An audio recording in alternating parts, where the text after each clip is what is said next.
In the morning, you got me up all cause you need to talk. To 4 in the evening, wanna break up, say that you've had enough. I'm tired of talking, again and again, argue about everything. You are my darling, this kiss and make up, I know you wanna touch. You call me every night, call me every day, I just wanna get you alone now. Trust me when I say, we gon' be okay, we just gotta boom bada boom ba. I don't wanna fight, you know that I'm right. Baby, let me talk to your body. We gon' be okay, hear me when I say. Hit that like button.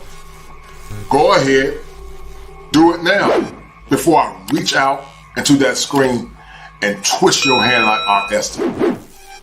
Hit the like button. Thank you. Destroy.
keep God first.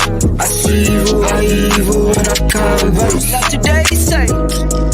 This how God works. Play my position, what is given with no concerns. Set it out. Time in the morning, I'm gonna set it out. You living boring, I'm gonna set it out. Shooting, I'm scoring, I'm gonna set it out. Like soldiers torn, I'm gonna set it out. Son of God, no, I am not son of man. Blessings keep falling, the fingers keep coming in. I got you, but just know I'm texting like Uncle Sam. Left to the bank, you know that I'm coming in. We don't do it for the bands though, we don't do it for the clout. Legacy on the line, so I'm moving in and out. Seen good ones turn top dog, greedy ones get knocked off. I keep looking at the bench like I could never not ball. Coach keep me in the game, Curry deadly with the... A young guy has lost his life in a situation that he really wasn't involved in. It's kind of crazy to accept it. For fans of hip-hop, this nightmare is stuck on a broken record. All I heard was shots and people screaming. Takeoff, a beloved entertainer shot dead early Tuesday morning after a party in Houston. There was a large group of people who gathered at the front door area just outside of the building, and it led to an argument where the shooting took place from the disagreement. During the chaos, gunfire broke out. A lot of the people that were there fled the scene and did not stick around to give a statement. Rumors swirled, the 28-year-old rapper was dead. Seen here performing just days ago in New Orleans, he was a member of the rap trio Migos, whose 2013 breakout single... Brother didn't even get to see 30. Hours later, Houston Police Chief Troy Finner confirming the tragic news. Once officers arrived, they came upon a male who was deceased. That male has been identified as Kersnick Ball, better known as Takeoff. This was somebody's family member. This was somebody's cousin. I actually just met him. I have a picture. This is the picture, if y'all can get that. Real nice guy. Mark my word and mark it.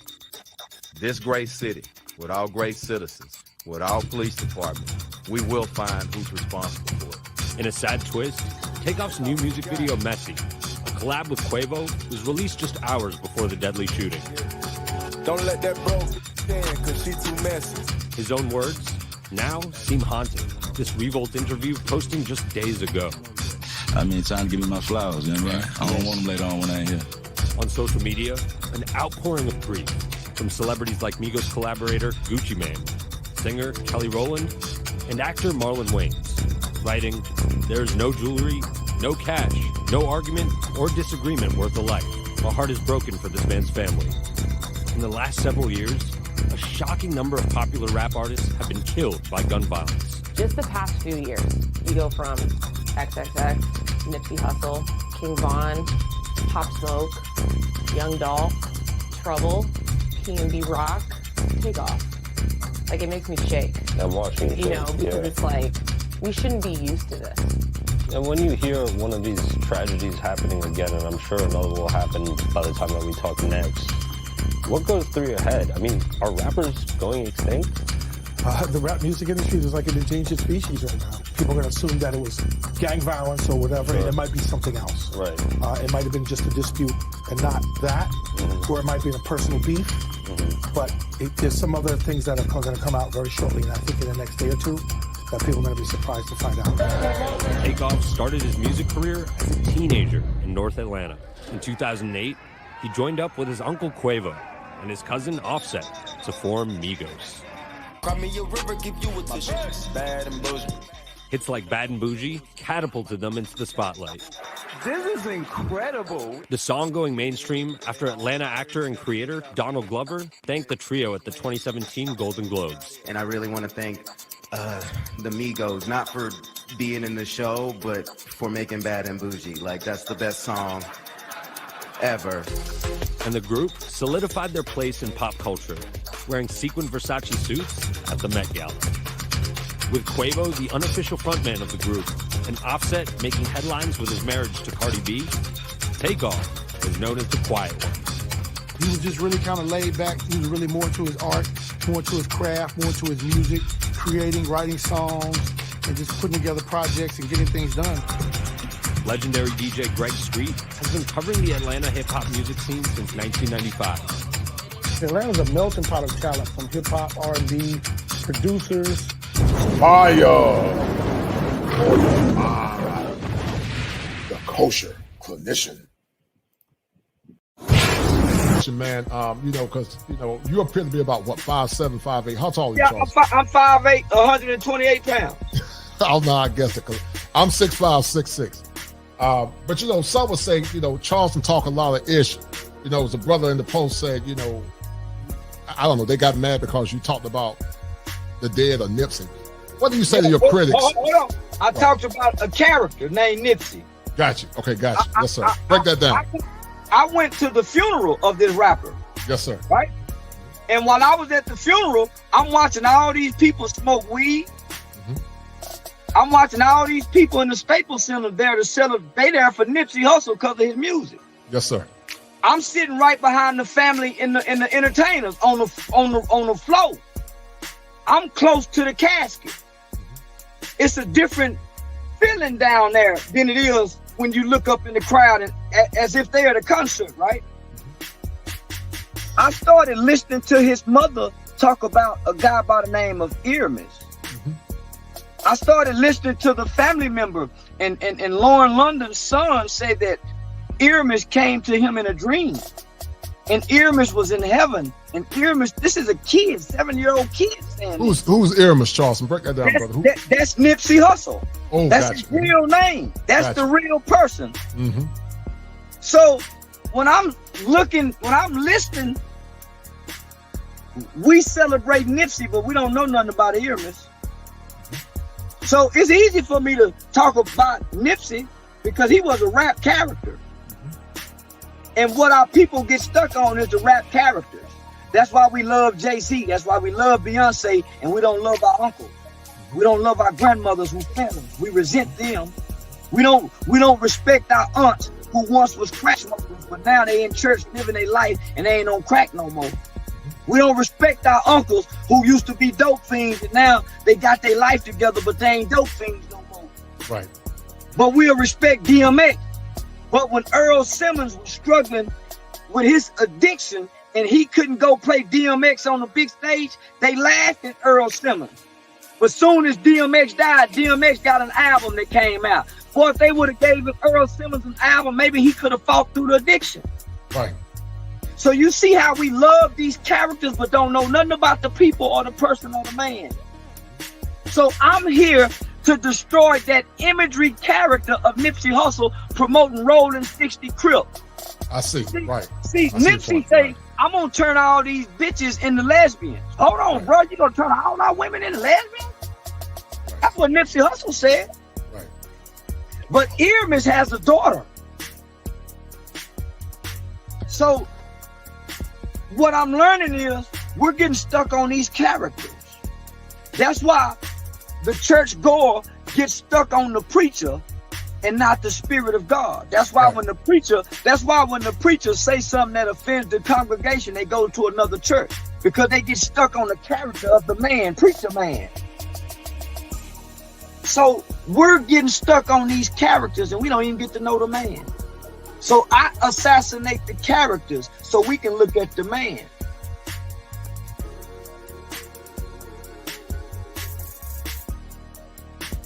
That evolution of power. Fire for your mind. The kosher clinician.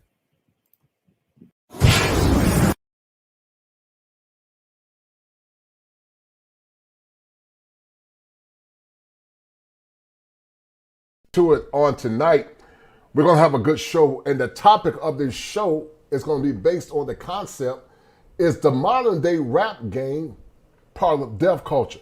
I titled this, guys, thanatopsis, because thanatopsis in the Greek means the meditation of death. And it appears that now in the current rap game, with so many men being decimated, is the modern rap game a meditation in death. When you think about guys that get into this modern rap game, they actually roll the dice because they take a risk. Because when you start associating yourself with those in the rap game, not only could you lose your life in this particular series, but also those you associate with can give you that sting of death as well. So guys, get your pens and paper ready. We're going to have a powerful show tonight. Thanatopsis, subculture / culture of death. Let's do it.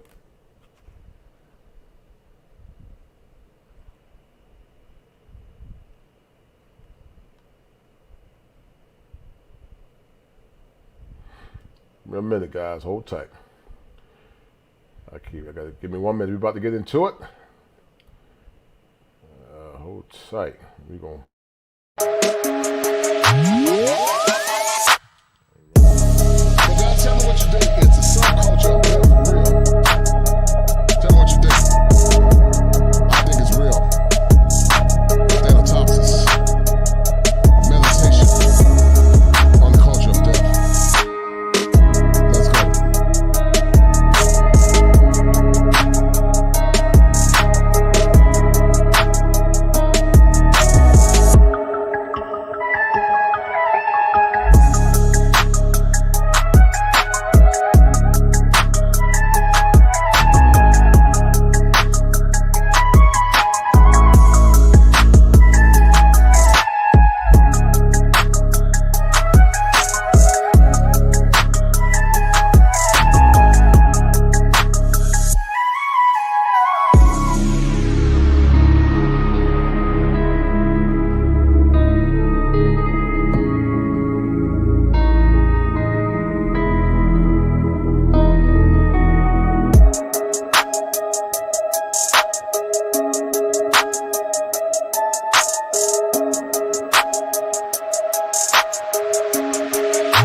All right, guys. We're gonna have a good show tonight, and we're gonna talk about the topic that's been dear to my heart for a while.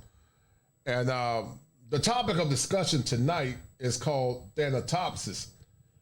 And Charleston White, guys, I did an interview with him, and Charleston White has got a lot of flack in the media because they feel that he should not be talking about the dead. But as I told you guys, thanatopsis is the meditation or the mediation of death. It's the thought and the act of death, and clear or consistent with the gospel. It said in the end, or in the book of Genesis, their thoughts will continue the wicked and evil. And now it appears that the current culture that we live in is preoccupied with death, which in essence could be a mental health crisis. So many are saddened at the death of this young man by the name of Takeoff, and a member of the group called Domingos. And, you know, I don't really know too much about this current rap that a lot of the young people more or less associate with. I don't know a lot about it. But it struck a nerve because this is the first time in a long time that I've seen so many guys lose their lives in such a short time. And see, guys, we talk about family, culture, faith, and tradition, and all those good things, and all those things do carry a level of merit. But where's the outrage when 3 men have lost their lives in the rap game in less than a year? Well-known rappers. A young guy named Takeoff with Domingos. As I said, many of these rappers I'm not familiar with. P&B Rock, but also Young Dolph this year as well. And so it poses a question: have we become a culture, or have rap music become a subculture of death? But also, have we become a culture of death with our lyrics and our images? Because when I was going to school, I don't remember a time when so many people were preoccupied with death. You know, we lost Tupac and Biggie back in the 90s. But now it seems like it's happening all too often. People are losing their lives. And as I said once before in the past, Charleston White got a lot of flack about his declaration on rappers and entertainers, because he feels like they are promoting a culture of dysfunction and death. What do you guys think? Do we live in a culture where thanatopsis, or the meditation of death, is becoming a new phenomenon? Do you think the current rap artists and executives are complicit in some of these things? Some say that Takeoff was part of a ritual. Some say that he was part of a ritual, and that, you know, he was sacrificed. I don't know how true it is, but I would say that it is a mental health crisis, because our minds and our consciousness have been seared to the point that human life no longer makes any sense. People can take your life now and don't think nothing of it. And so many times I hear people say that there are black folks, and I'm not going to say that word, and then there's the other ones. And I don't know if that's true. Perhaps it is true. But it's safe to say that kids that are listening to this type of music, it does not mean that they would turn out and do bad behavior, but they are easily influenced by music that's a detriment not only to their psyche, but also to their development. When children live in homes where they have fathers, it's called protective factors. But when kids live in homes devoid of fathers, the risk increase where they don't have protective factors. So we're not saying that kids born in two-parent homes won't go astray, because they can. But the chances of them going astray is severely limited when they're in homes where they have strong fathers. So the question is, are we in a culture where thanatopsis, the mediation or the meditation of death, has become a new phenomena of a culture where the subculture of trap rap, or rap in general, or hip hop, is more or less having a negative impact on the mind, the soul, and the body of so many of our young people? And some would say, well, you know, music doesn't cause kids to do anything. Well, I don't know. I think it does. I think music influences us all. Does it make you do anything? No. But can music influence you to do something negative? Yes, it can. But in the meantime, guys, get the likes up, please. Donate to the channel if you have not. And we're going to get deep into it. Let me read through some of these comments real quick, guys. I'm going to read through some of these comments. My man, Jeffrey Ghostface Tell, he said, I really don't listen to today's rapper, but yet it's still sad to hear that this seems to be the norm. Yes. What's worse is that the guys that it's happening to, the females get their bag and stay on the inside. Yes, you're right, brother. Cody Marshall said, it's time that we talk about death. it's time to get out of talking about death. We need to start talking about life. I totally agree, Cody Marshall. He said, we're killing ourselves left and right, including the low birth rates. Yes. And that's why I decided to do this topic. Anti-Slobs said they say all rappers' death is a sacrifice. Yeah. And we're going to get into it, guys. We're going to have a great show tonight. We're going to have a great show tonight as we talk about this concept called thanatopsis. But let me show you guys something real quick. And we're going to share the stream. And we're going to talk about kids and kids' death in the inner city. And then we're going to get deep into the topic. So hold tight. So a meditation of death. That's what it is, thanatopsis. The word Thanos comes from the Greek death. Thanos, just like in Marvel Comics, Thanos was the arbiter of death. Thanatopsis is the meditation on death. The terms come from the Greek word thanatos. And what is the message of thanatopsis? The primary themes of thanatopsis are life, death, and nature. Nature is personified in the first stanza. This was from our author in the past.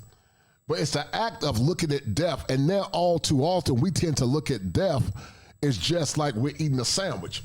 There was a time when a man lost his life or a woman lost their life. We had a heart of compassion and we were very empathetic. But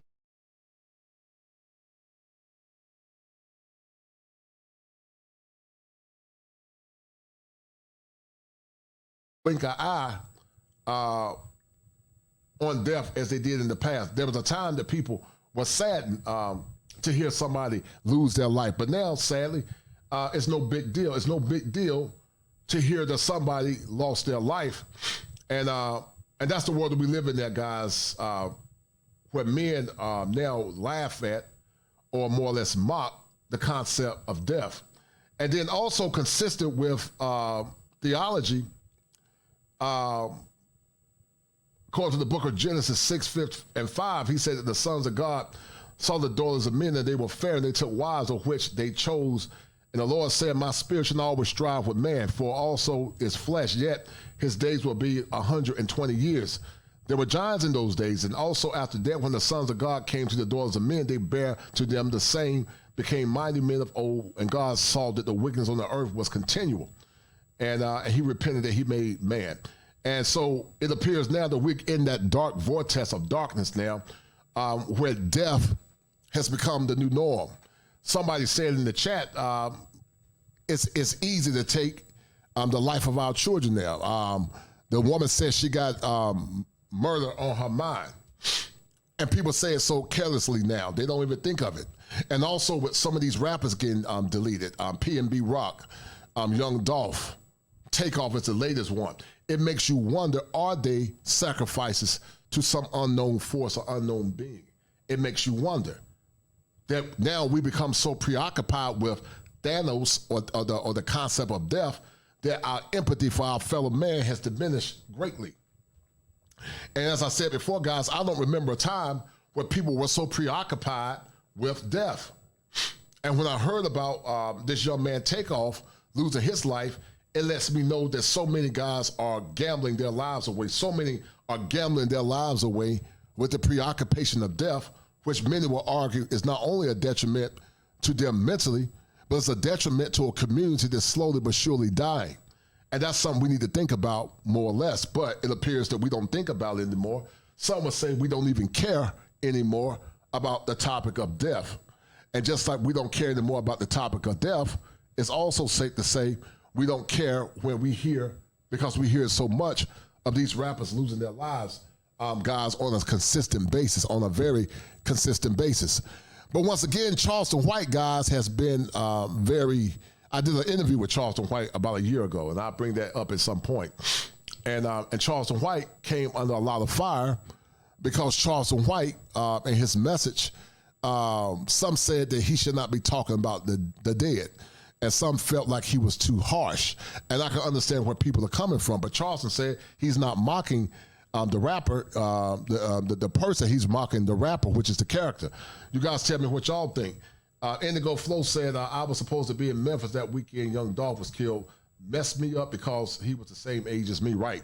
And we see it all too often, man. So many young rappers, so many young men, sadly, are losing their life. And I would argue, guys, that the death of so many men in the rap game, not only in the inner cities, is a mental health crisis.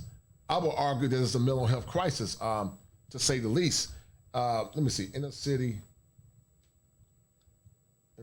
deaths. Hold tight.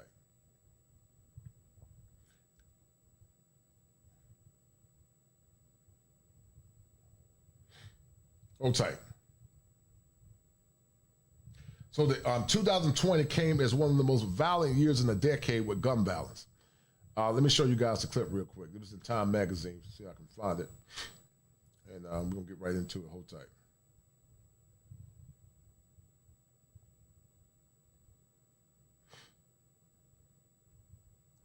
All right. So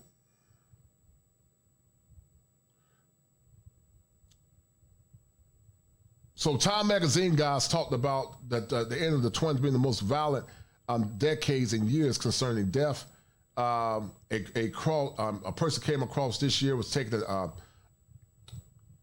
this year is taking a heavy toll with the beer virus and the death of only over 300,000 people, with a projected rise in total deaths from 2019, the pandemic economic impact. So let me see, I think this is talking about the C virus, but no, actually talking about violent deaths as well. So yeah, here we go. So this year, guys, many Americans experience significantly high levels of violence brought walk within their communities. Gun violence and crime has particularly risen drastically, with over 19,000 people killed in shootings, firearm-related incidents. That's the highest toll in over 20 years, according to the data from the Gun Violence Archive, an online site with gun violence and data and all the Britannica's nonpartisan sites. So you guys are seeing that gun violence has become at an all-time high, something that's worse now than it was before in the past, and it's a problem because we need to be in arms. We need to be up in arms about people losing their lives so easily. According to a major report, it says that homicides increased by 36% across 28 major U.S. cities, including Los Angeles, Atlanta, Detroit, and Philadelphia between June and October of 2020, when compared to the same time that last year. Per the CVA, total of gun homicide by hand at the end of the year of October already exceeded that of past 4 years. Many commentators have pointed up to the uptick in violence since May, following widespread protests and unrest with the killing of George Floyd. And once again, guys, some will argue when you take fathers out of the homes, when you have homes where they're not strong fathers, that can greatly increase the likelihood of death, according to so many. And it's unfortunate because Charleston White talks about him not having a father in his life, and I'll probably get to that on the back end. We'll talk about that on the back end. But on the front end, let's look at this video that I prepared for you guys. Guys, get the likes up. Donate to the channel if you're not donated, and share the content. I want to show you guys something. I think you guys will enjoy this. Hold tight. And we're going to get deep into it. Hold on for a minute. I think this is it. All right, here we go. All right, so Charleston White talks about the death of Takeoff. Hold on. Because all y'all getting secondhand, mishand, wrong information. So I want y'all to listen to this. Hold on. So what they were shooting? Thousands? Everybody in with 1,000 pieces, like 20 motherfuckers. I ain't worried about no motherfucker that beat me. How they gonna beat me? Well, let they rob me. That's all they can win. And guys, this was right before Takeoff sadly lost his life. Once again, Charleston White and I have done a collaboration together. Some would say a very controversial figure.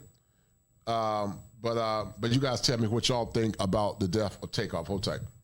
Boy, you in there shooting hard. Man, she ain't no motherfucker in there gonna beat me bowling, not in there. I already know. So when they get through bowling, they start shooting dice. Right? Yeah. So the Quavo nigga, he's an arrogant little motherfucker. Shit talking little motherfucker. Now actually, he has to word with one of the Rap-A-Lot niggas. Yeah. You know, on the cool, you know what I'm saying? Yeah. But I'm calling looking at Reed. And guys, it makes you ask the question, why is our culture so preoccupied with darkness and violence?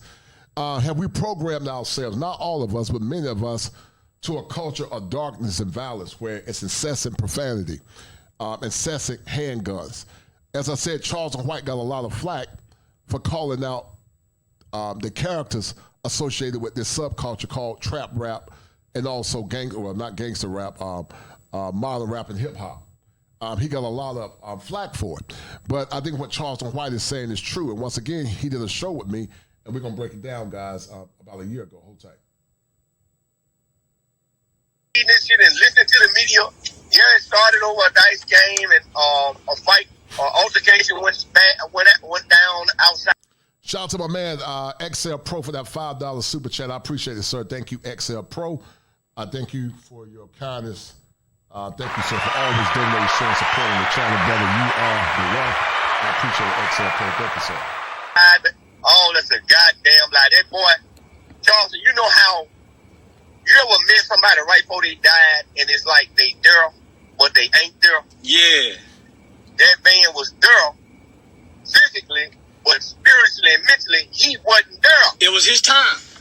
Exactly. I want y'all to listen. You know what I'm saying?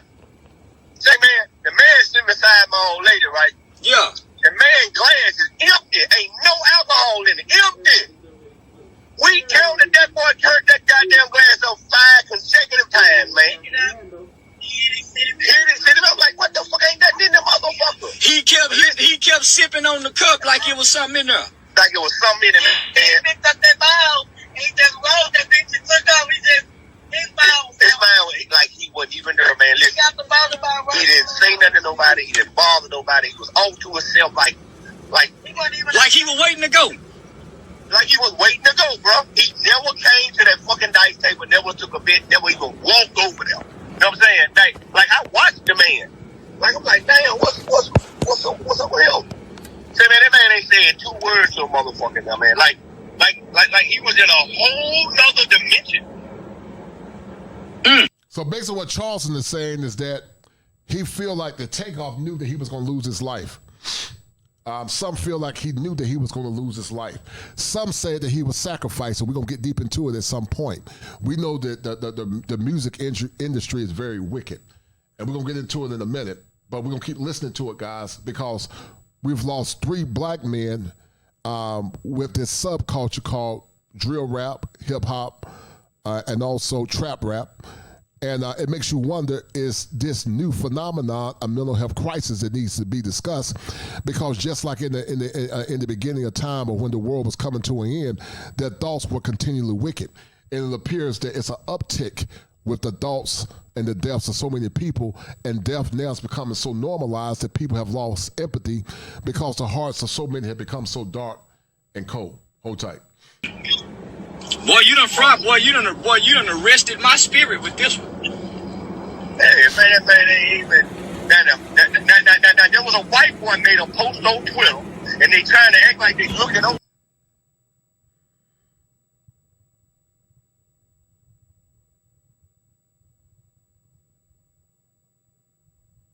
Important clues in solving a mystery in Memphis. Who shot and killed young Dolph in his own?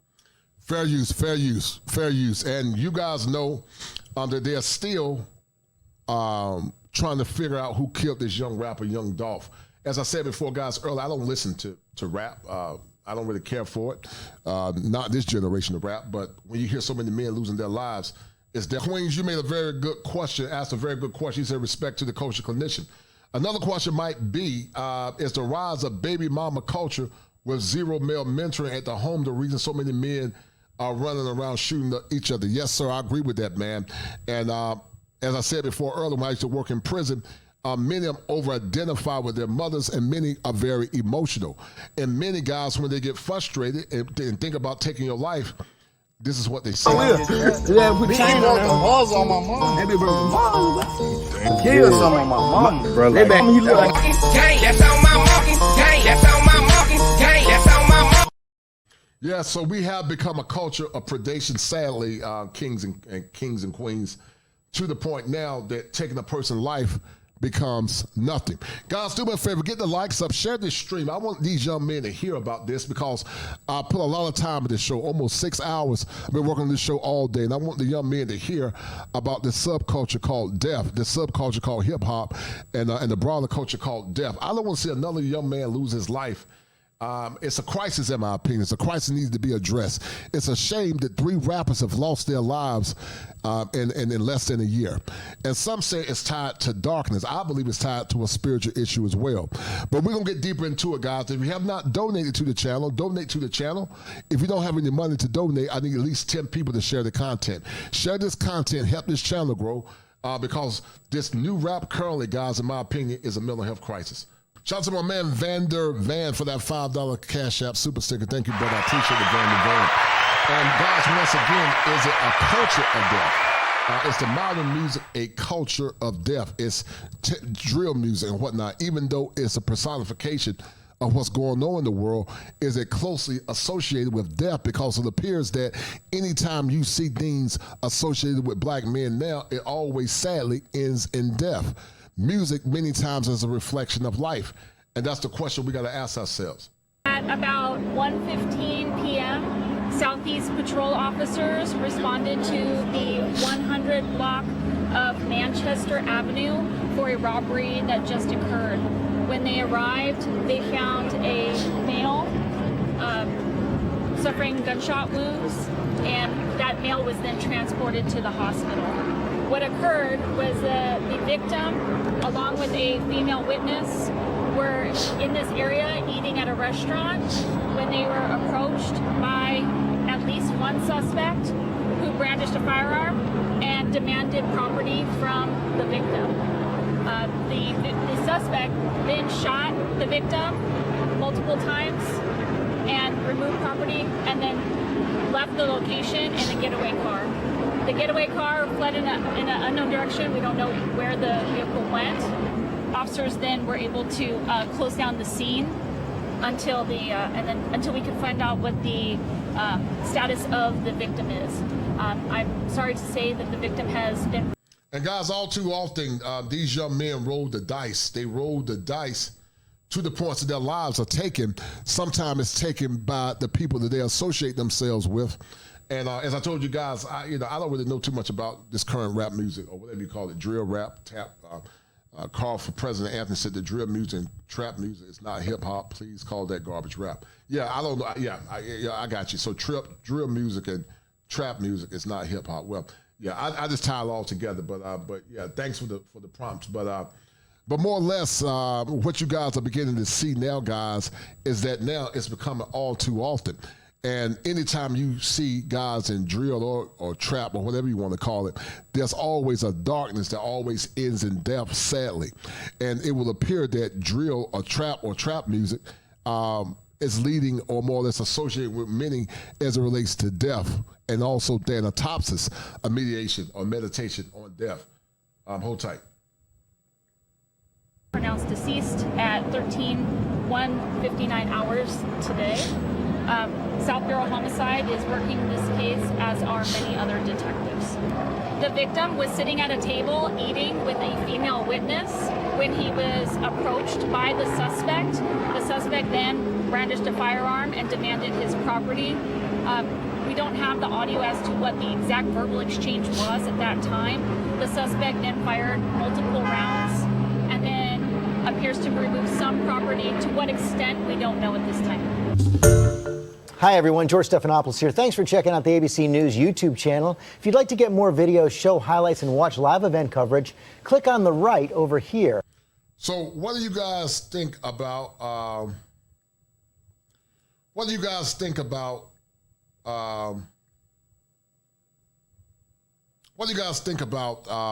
young Dolph and his whole death situation? Did it take you by surprise? Between the 3 rappers, which one touched you the most? Was it Takeoff with the Mingos? Was it P&B Rock? Or was it Young Dolph? Because, as I said, guys, I don't really listen to a lot of this new music, but when I heard about so many of these guys losing their lives, I said I had to take a stab at it and try to break it down, not only from a sociological perspective, but also potentially from a clinical perspective. But which one touched y'all hearts or your lives the most? Which one would you say impacted you the most when you found out that they lost their lives? So we're going to keep listening to it, guys. Once again, share the stream and donate to the channel. Hold tight. We're going to keep listening. Hold tight. Shooting. As our Cody Alcorn reports, the man known as the King of Bling was one of the last people to see the Grammy-nominated artist alive. This is surveillance video of Takeoff and Quavo, along with their entourage, walking into Houston's Johnny Dang and Company custom jewelry. We open late for you because that's a convenient that I always take care of them. Johnny Dang says his spot is always a stop for the group. Whenever they go to Houston, he just stop by, hanging out, and buy some new stuff. He says Takeoff and Quavo stopped by to get some jewelry cleaned and to check out a couple new pieces. He just sat right there on Monday night. Takeoff is the one, he's very, very quiet, so nice.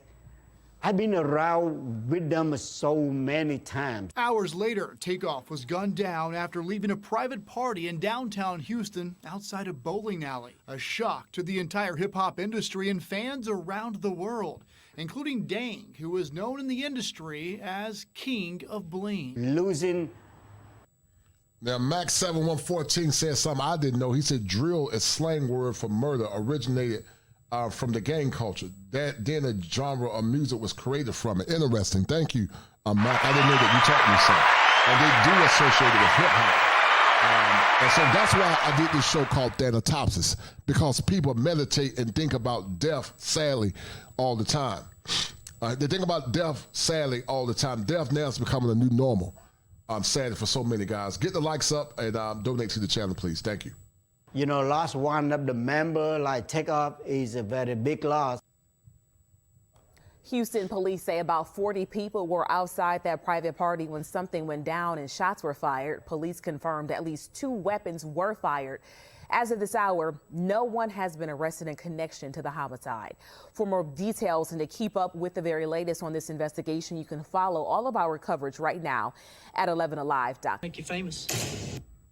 John, thank you. We moved to national headlines for you this morning at 7:20. A developing story out of Houston, Texas. TMZ is reporting rapper Takeoff, a member of Migos, is dead.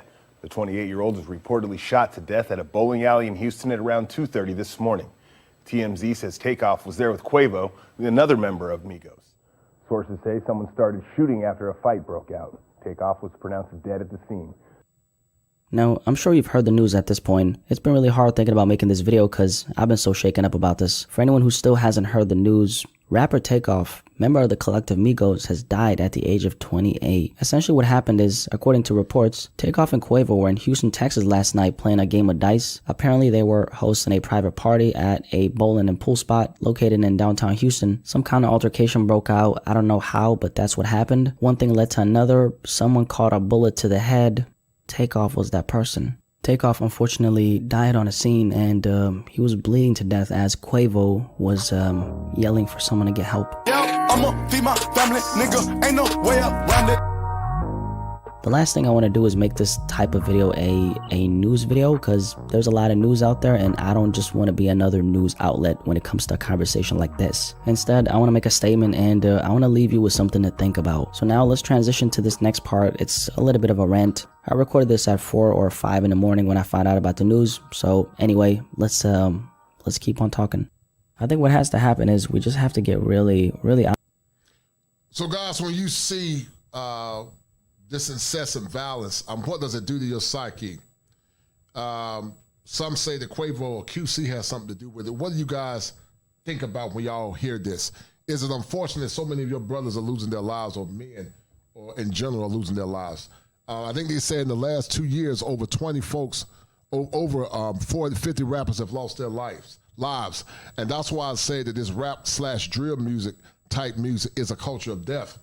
And I would say it needs to be deemed a mental health crisis, but sadly no one's going to do anything about it because it's a money-making industry. And these are the type of people that people associate all black men with, you and me and other decent brothers trying to do the right thing. Hold tight. Honest about what exactly we're promoting in the culture. Take a look at what exactly are we promoting in the culture. What are we actually saying in our records? That's the answer. That's the answer to why we're losing so many of our artists to gun violence. It's because we're talking about this stuff in the music. And a lot of our artists are actually living this lifestyle. So of course, in the end, it's going to manifest in them being victims of the stories they're telling. They're telling these stories constantly. They're putting these stories at the forefront of their music, right? And guys, many times art imitates life. Life and death, as someone said, is in the power of the tongue. When you start singing the lyrics of death, eventually you will manifest the same things that you're actually saying and doing. That's why you have to change how you think about thinking and consistently work on modifying your thoughts. But some will argue that this kind of music can put you in that hypnotic trance to do things contrary to your normal consciousness. And these stories are negative stories. It's stories that involve harming other people. It's stories that involve taking a bunch of drugs and numbing yourself. And then in the process, going and killing somebody. That's what the stories are telling us, right? Now, if those are the stories we're telling in the culture, how can we expect to get a different outcome? How can we expect our artists to not die from gun violence? That's what they're talking about 24/7. They're not only telling the stories. A lot of artists, a lot of rappers, unfortunately, right? They're promoting this stuff in their music. They're advocating for living like this. They're telling these stories in their music of killing, of robbing, of poisoning their community. And this energy is coming back to the culture. So look what happens. We have to get really honest. We have to get really, really, really honest about what exactly we're promoting in these records is what I'm saying. That's the only thing I'm saying. I'm not trying to point the fingers because, hey, I'm consuming the music. I'm listening to this music, by the way. Don't get it twisted. I'm listening to this music. I just got done bumping Lil Durk right now. Personally, I look at it as entertainment, nothing more, nothing less. I don't glorify it ever because I know that this lifestyle that these rappers are talking about, it's not cool. There's nothing cool about this shit. There's really nothing cool about a bunch of grieving mothers. You know what I'm saying? There's really nothing cool about a bunch of grieving family members because their loved one just got gunned down and this other guy just put it in his fucking song. There's nothing cool about that. Let's be honest about where we are in the culture right now. Let's be brutally honest. A lot of us, okay? A lot of the artists and a lot of rappers in hip hop right now, you guys are putting nothing but bad energy into the universe. You're doing nothing but talking about killing, shooting, poisoning your community. That's what you're talking about. And man, I wish Takeoff could be here. But Takeoff did talk about those things as well. We just gotta get real about what we're putting into these records. That's all I'm saying. And God rest Takeoff's soul. I'm so sad that Takeoff died. As you can hear my voice, I'm literally, I can't contain myself because I can't believe that he's gone. And I can't believe that Takeoff just died. I can't believe that Takeoff just died. Takeoff, I've been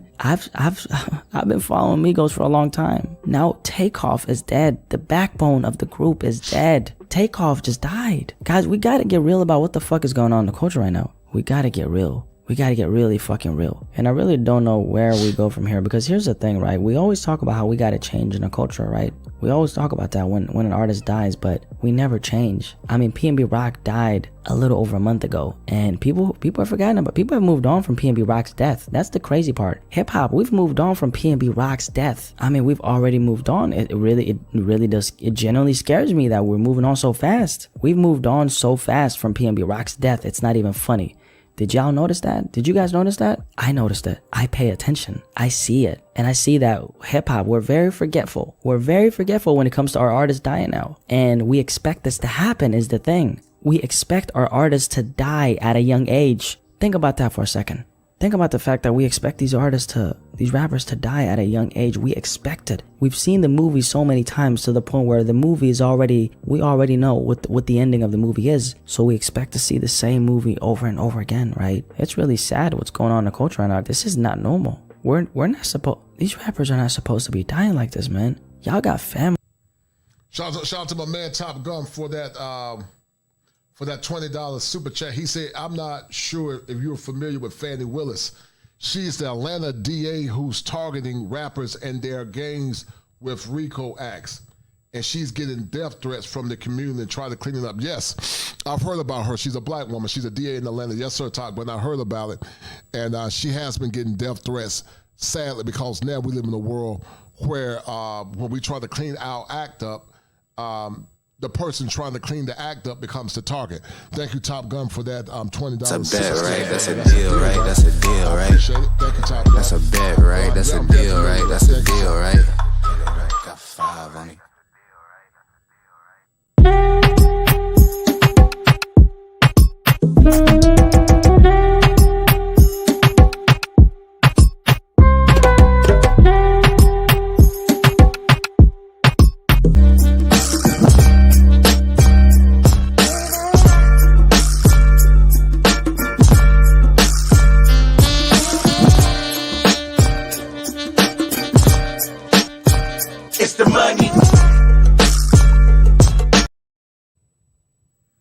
All right, guys, hold tight. We'll get right back into it. Hold on. Families, bro. You guys got families, bro. You got to start thinking about your family. Here's the thing. If you're a young black man and you made it in the culture of hip-hop, you made it as an artist in hip-hop, you take your blessings and you leave. You take your blessings and you never look back. You don't go back to the hood unless it's for some charity work. You don't hang around anybody. And that brother is right. Fair use once again. So many say that you go back to your community and support it. But if you look at the guy that married the Chinese lady, I can't think of his name, he didn't go back to the hood. Guys, as you begin to move up in life, as you can begin to move up with yourself, as you begin to excel, you can't go back to the hood and those environments that kept you a slave or kept you a victim of your past. You got to start associating yourself with better people, because many times when you go back to those same environments, those people will become jealous of your success. And because when they become jealous of your success, some will try to take your life. That's why you got to change your environment and change your trajectory when you begin to grow and excel, because people of such ilk, guys, will try to take your life. Your life is more important than money. And so as you evolve and grow, they might say you're acting different, you're acting brand new. Yeah, I'm acting brand new. I'm changing my surroundings because I want to have a fruitful life and I don't want to die at an early age. Hold tight, guys. Hold tight. Who you're not doing business with, or anybody who's not family, you take your money, you take your blessings, and you leave. Because what I've seen is throughout these last couple years of covering these artists, and throughout the last 15 something years of listening to hip hop, is every artist who's died, every rapper who's died, it's always been at the hands of somebody who looks like them. It's never been the white man. It's always been someone who looks like them. It's never the white man. It's always, however, somebody who looks like you. It's another black man who's killing you. It's the man who looks like you who takes you out. It's not the white man. It's your brother. It's the guy you grew up with who used to see in your neighborhood. It's that guy who's gonna kill you. It's not the white guy. It's always somebody who looks like you. It's always at the hands of another black man. And we gotta look at that and ask ourselves, why is that happening? Why is that the case? I, of course, asked that question knowing why that's the case. I mean, apart from self-hate, that's another conversation. But apart from that, that guy sees that you made it out. He sees that you made it out. He sees you with the money. He sees you with the blessings. He sees you with the jewelry. He sees you with the cars, with the women. And he's angry, he's furious, he's envious, he's jealous that you made it out, but he didn't make it out. And that's why, as a young rapper, as a young black man who's in the culture of hip-hop, who made it in the culture of hip-hop, once you get... And guys, that's why some people get mad at you when you get your passport. The passport is your freedom papers. And you're getting the opportunity to get to your freedom, and some don't like it. Shout out to my man, Truth and Purpose Nexus. But those are your freedom papers, and some people don't like the fact that now you're being liberated. You're getting a new wife. You're getting a new woman. And I'm sure some of it could be self-hate, but also some of it, guys, it's a lack of power. Remember, Dr. Glasser said that power, fun, freedom, belonging, and survival. Some of these people feel powerless. I think some of it is internalized self-hate, but some of it is because they feel powerless. They're not having fun. They don't have freedom. They're trying to survive in their environment. And also they want to belong. And consistent with Dr. Glasser, when you're not getting your needs met, then sometimes you tend to respond to behaviors that can come back to sabotage you in the end. And this culture of death and thanatopsis is becoming an all-time new. Get your blessings, you take those blessings and you leave, and you never look back. You're never in a situation where these types of guys can even be around you. And yes, you do have a target on your back, but it's not for nothing. I mean, you're talking about violence in the music. You're talking about killing in the music. That energy will somehow find itself back to you because that's what you're putting in the records. When you put something at the forefront, it will somehow find itself back to you. It will always happen. That's always going to happen. It's really heartbreaking how we've gone through this so many times in hip hop. It's really heartbreaking how the same movie is playing on a TV over and over and over again, and nobody's trying to shut that fucking TV off. I think if something is going to change, rappers really have to start looking at the lifestyle that they're living and the shit that they're promoting in their music. We have to get really honest about what we're putting in these records, man. We just have to get brutally honest about that. And I think once we do that, once we're truly honest about what the fuck we're putting in these records, that's when we can finally move forward and actually tackle the problem. To be fair, these records, some of them are cap, obviously, but a lot of them, they're real stories, right? So I get that you're putting your story in the music, but here's the thing, right? Just because you've been there and you've done that doesn't mean that you always have to put it at the forefront of your music. An artist really has a choice in what they put in their music. They have a choice 1000%. So as an artist, what are you putting in these records? What kind of stories are you telling? If all the stories we're hearing are about killing and robbing, can we really be surprised when our artists are getting robbed and killed? And that statement, or any of these statements that I'm making, has nothing to do with that Takeoff situation, because this is a separate situation, right? So I just want to make it very clear where this rant is coming from. This rant is just coming from the frustration, okay? Frustration of losing artists in the hip-hop culture. Nothing more, nothing less. Really saddens me to hear about Takeoff going out like this, honestly. This rant is really coming from a place of love. It's coming from a place of genuine concern for artists, man, in the hip-hop culture. It's coming from a place of, I want these artists to be here for their families, and I want them to be here for their kids, man. I'm just sick of hearing about stories about black men getting killed, man. Black men who have everything in their arsenal to be really great and live a very long and successful life, dying at the age of 28. Getting killed like this in this type of fashion by somebody who looks like you, that's a problem, man. Imagine making it this far. Imagine going through all that someone like Takeoff went through. Imagine making it out the worst conditions just to, at the age of 28, get taken out like this, man. It's sad. What do you want me to say? I think I'm just gonna end this rant here. Rest in peace to Takeoff. May his soul rest eternally. Once again, it really breaks my heart seeing these artists go so young, and I think something definitely has to change. Rest in peace to Takeoff. It really breaks my heart seeing this, but it's happened and there's nothing we can do about it. So RP to Takeoff, and my condolences are with his family and friends. I'm out.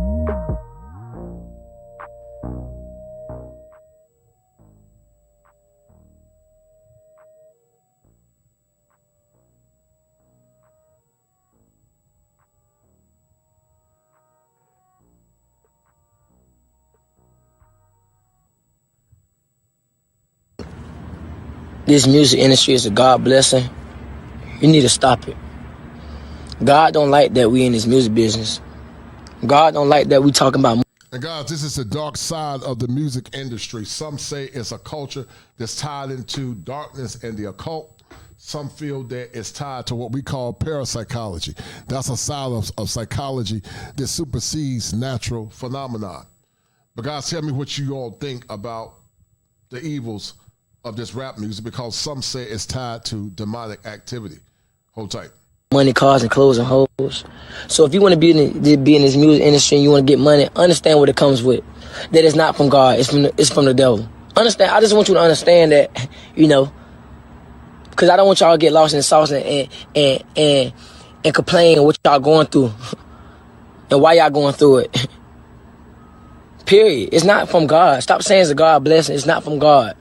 It's from the devil. He gives you what you want so you can destroy yourself.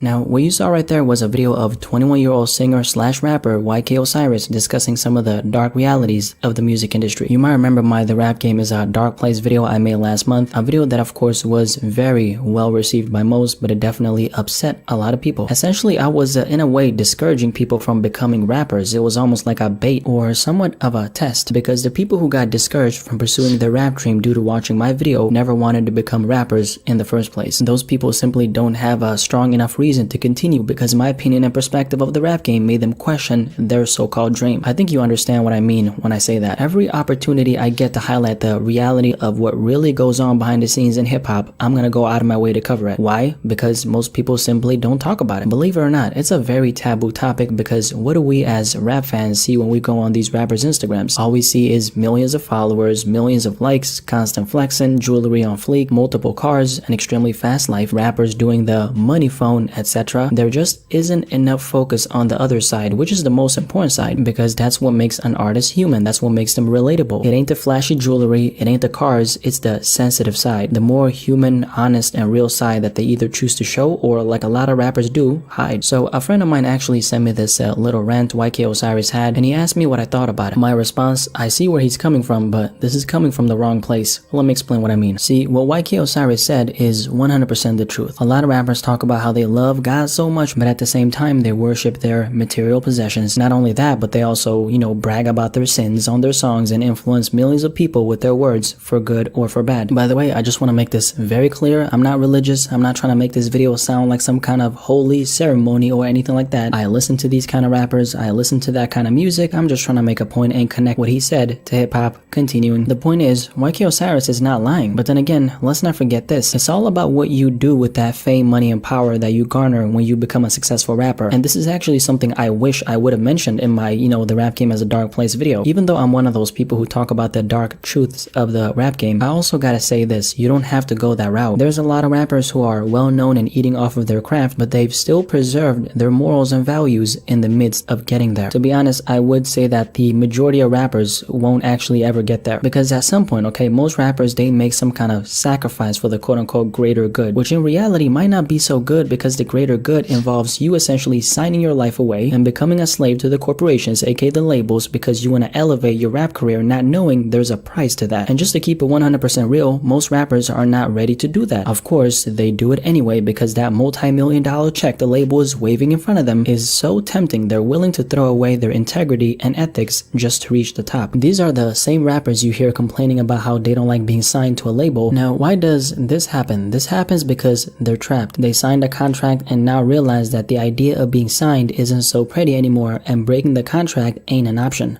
So guys, is the rap culture predatory in y'all's opinion? If you think the rap culture currently is predatorial, I need you to hit 1. Do you feel the current rap culture is a crisis on mental health and a crisis on the development of some of these young boys? Hit 2. Like, y'all talking about drop something, at least I'm trying to drop something. I dropped new Paddock, like that shit ain't get leaked. I've been trying to drop something, bro, this is my life now. All I can do is make music and sit back and wait for y'all response and make visions to the shit. If you think I don't want to drop music, you just gotta understand, let me tell you something. When people don't love you, they'll hold your life if you sign a motherfucking hold that shit against you. And that go for the streets too. Like, I know something. You ain't supposed to sign no motherfucking paper in the streets, because that's ratting. So why the fuck I even sign this shit as a deal? A lot of rappers sign contracts with one underlying and concealed agreement. If you don't deliver to this label, we have no use for you, so you better hurry up and produce. But here's the thing, these labels know that these young rappers they're signing do not know their worth. A lot of these guys think a $2 million deal is what their life is worth, and really they're just signing their life away. That's what they're doing. I want to show you this other rant YK Osiris did where he talks about just this. What happens when you become a signed artist? Let's check it out. Soon as you sign that contract and get that money and take that money, you sold your soul. So all that mimic talking about, oh, he sold his soul, she sold his soul. If you sign that contract, if you sign a contract and got that money, you sold your soul. Period. Point blank period. Soon as you sign that contract, you sold your soul. When you do that contract, say do all this and do all that, and if you don't do it, you're gonna get put on the shelf. You sold your soul. Crazy. These people will worship and praise an artist and will not praise God. That's crazy. They will faint, they will scream, shout. Let me stop talking, man. Obviously, he isn't really saying anything we don't already know, but I do think it was about time a young artist brought this up, because a lot of young rappers fall for this trap. And it's not just the rappers who fall for the trap. You are probably falling for this trap. Everything ain't glitter and gold. Everything ain't so flashy and joyful behind the scenes, because that's where a lot of artists in this game start contemplating and asking themselves whether or not they made the right decision by signing that contract so they could instantly better their life due to that advance money. Of course, if we look at it from a long-term perspective, that advance money won't benefit you in the long run. But listen up, it will benefit the rapper who's signing that contract instantly. If you come from a background where there wasn't a lot of money, even worse, if you come from a background where there wasn't any money, declining that $1 million contract is not gonna be easy. No matter if I think signing a contract as a rapper in 2019 isn't smart because you can do it on your own, maybe signing that contract as, let's say, this young rapper is the thing that changes his life. And that's another thing. That's what hip hop and rap has done for a lot of artists, and that's the beautiful thing about it. This genre has literally made people who would have otherwise been behind bars, been inside the penitentiary, multi-millionaires in the span of a couple years. And a lot of these rappers get to buy their mama a house, they get to cop a new whip for the homies thanks to signing that contract. So the question is now, was it worth it? Depending on how you look at it, yes and no. There's not only a lot of contrast in this conversation, there's a lot of angles, aspects, and perspectives we have to bring up, because at the end of the day, we're talking about individual experiences. Maybe YK Osiris is just now getting a taste of the negatives that come with the music industry, because he's actually a signed artist himself. But then again, let's not forget this. It's all about what you make it. This really applies to YK Osiris himself. And why is that? Because in March 2018, when he signed to Def Jam and he got his advance money, what was the first thing he did? What do you think he did? The first thing he did was not investing in his craft so he could make some more money and pay off that advance loan money. guys, hold tight. Give me 1 minute. All right, guys, I did a show with Charleston White in the past, and this is what Charleston White said, because Charleston White, once again, blames the rap industry, and also he blames the rappers, but also he blames the artists for the destruction that's in our community. And he breaks it down in a video that we did together. We're going to look at some more about the importance of family as well. But this is a comprehensive stream that took me many hours, guys, to put together. Thank you to all the brothers that donated. But this show was dear to my heart when I heard about this young man called Takeoff. And like I said, guys, hold tight. We're gonna play it in a minute. Hold tight. Give me 1 minute. Let me see where we at. Hold tight.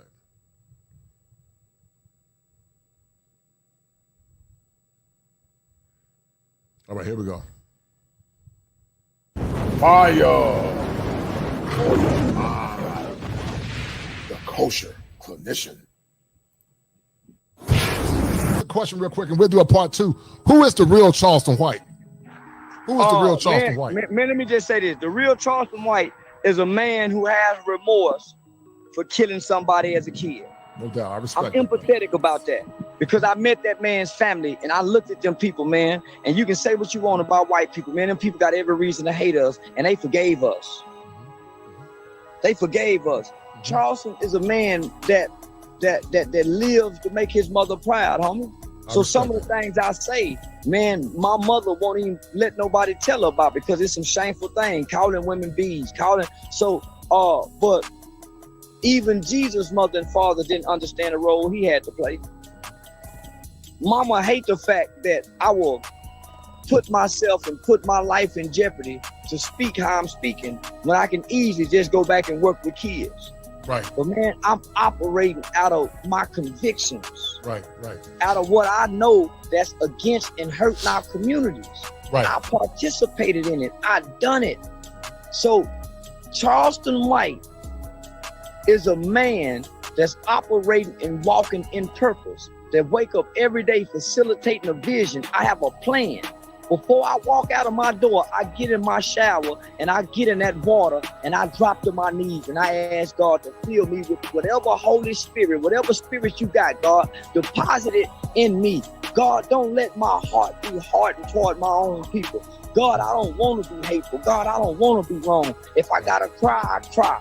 And I get up and I baptize my own self and I come out that door and I go live and I be full of energy and I be rejoicing because I understand what God called me to do, man. So I don't care what nobody say, homie. If you really look at Charleston White and if you really know Charleston White, then you would say, man, that's what redemption look like. Well, brother, you definitely a testament to Nam. You know, I count it an honor for him to be on my platform. He's on Vlad TV. He's a big-time star on YouTube. And so you guys don't realize what y'all getting tonight. This man didn't have to take the time, he could have charged me, but he didn't have to take the time to come on my platform and chop it up with me. But he's shown how he evolved from death to power. And right now you're seeing Charleston White manifesting his power. Charleston, you talked about you were part of the Crips, and I used to work with Crips and Bloods when I was in the youth development, even when I was in prison. But now it's almost like, I don't know if you mock them or you have a lot of disdain for it. How did you evolve from the Crips? And I know you've been in the YouTube streets talking about who's the guy, 50 Matt Crip or 55. Yeah. And it's funny to me because I'll be laughing my ass when I hear it. I know what you were talking about, but when I hear Hoover and 5 and all, that's how I know what he's talking about. Because a lot of the guys I used to work with would talk about French fries, King Hoover, and Burger King and all that. But why do you? Some people see you as like an enigma. It's like it's two sides of Charleston White. You see the benevolent side, and then you see the vicious side. Go ahead, brother. If we don't destruct the gang culture, how can we construct the community after all the damage is done? Right? So, guys, it's the gang culture and drill music slash trap music slash hip hop culture. Part of the reasoning why murder or the ideas of thanatopsis, a mediation or a meditation on death, is becoming so prevalent. If you believe it, hit 1 in the chat. The gang culture done destructed and destroyed the community. Right. We trying to rebuild a community without destructing the gang culture. Right. How we gonna do that without turning them down? They done tore down the community.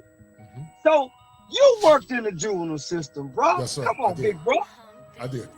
You know a kid. I come from the good home, right? I just want to be accepted. I don't want to kill nobody. I mean, I don't even know nothing about gangs when I get introduced to gangs. It just looked and sounded fun and cool based off what was propagated through me through the hip-hop culture, the movies, right? The camaraderie, the brotherhood, make that shit look attractive. And they talking family talk.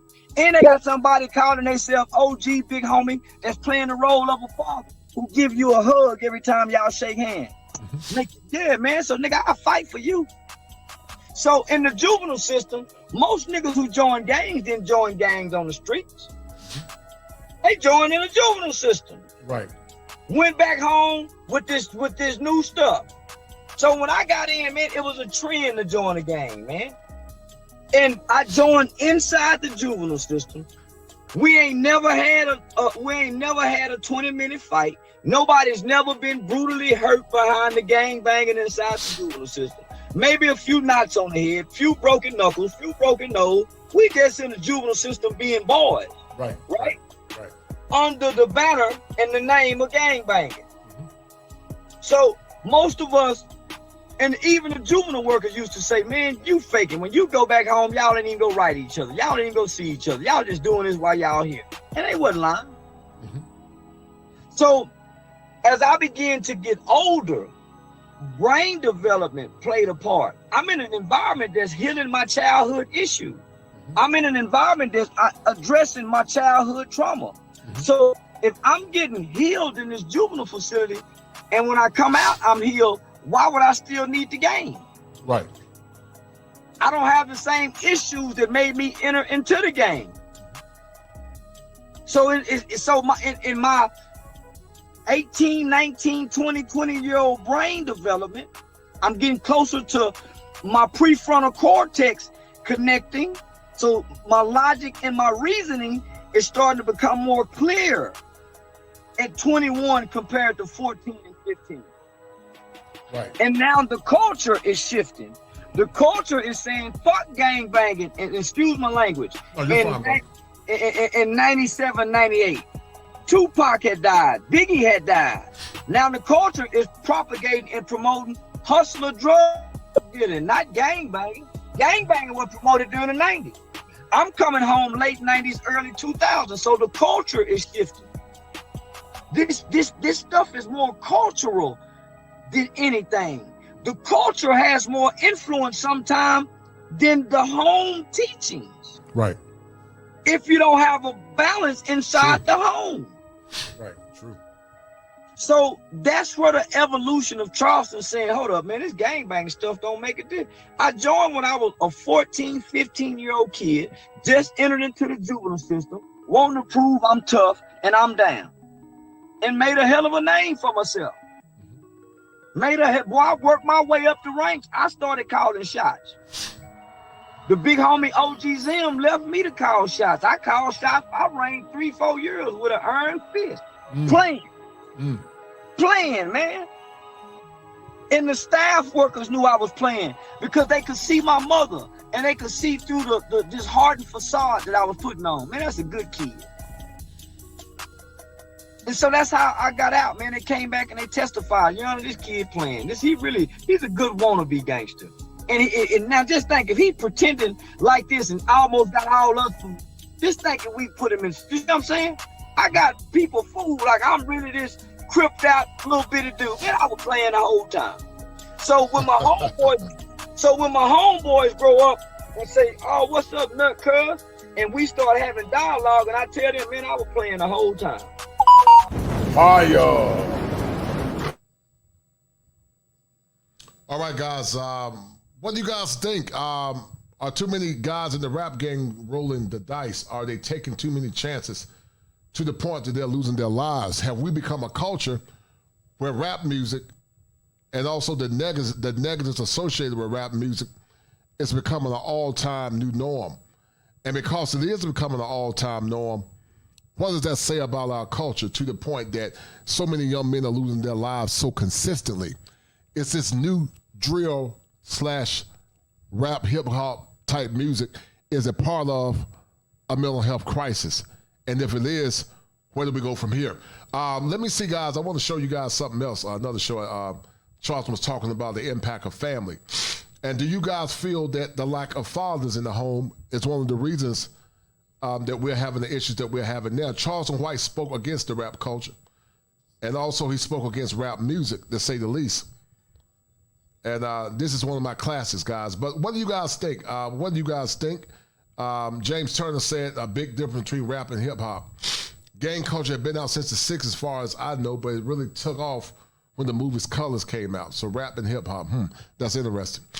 But we're gonna break it down, guys, at some point. But I want you guys to hear what Charleston White is saying and what role does family play in the development of young men. It's a lack of fathers, the reason why these young boys are so caught up in this gang activity, in your opinion. Hold tight. This is the show that I did with him a while ago. Hold on. And guys, do me a favor, in this little small interlude, get the likes up, please. Thank you to all the brothers that shared thus far. And then, guys, thanatopsis is a culture of death. I'm going to bring you guys up. Maybe we can talk for a few minutes and tell me what y'all think about the deaths of the guys with the Mingos and whatnot. So hold tight. Hit this like button real quick. Thank you, brothers. All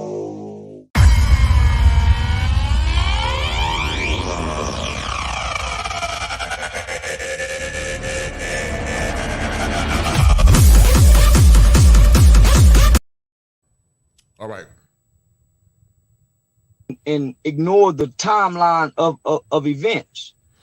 I'm the super predators who Hillary Clinton and Joe Biden talked about in the late 80s, early 90s, when they say that there's going to be a wave of children in America that's going to be super predators. So that sent a shockwave through America, and they started creating laws where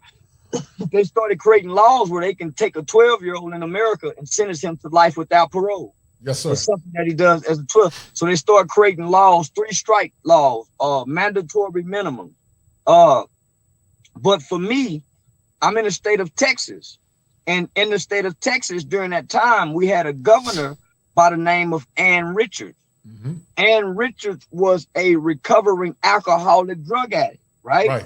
Right. So she understood programs and helping the disenfranchised. And so I landed in the juvenile system during a time where America and its institutions believed that children were children, and children needed to be nurtured back into the right state. So that's where my evolution came. That's one part of my evolution. So that got me from 14 to 21. Right. So when I got out at age 14, at age 21, my record was sealed. So there's no history of, when you pull my criminal record, I have no record of any felony convictions. That murder doesn't show on my record because during that time, juvenile records are sealed. Right.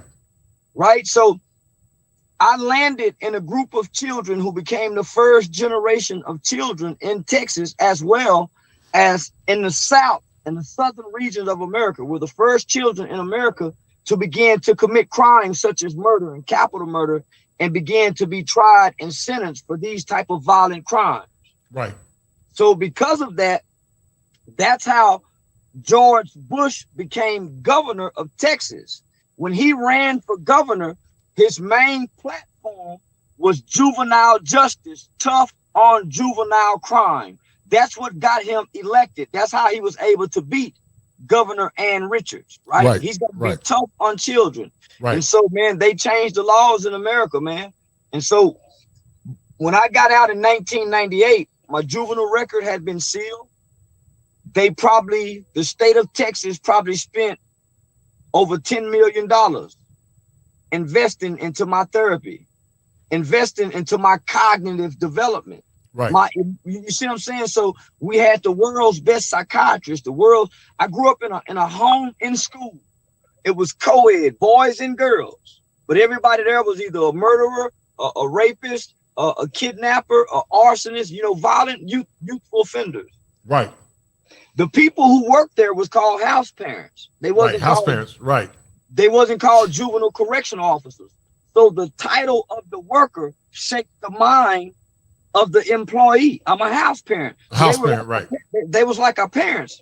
Right. And so it gave me all the skills and all the tools that I needed to come out here and be successful.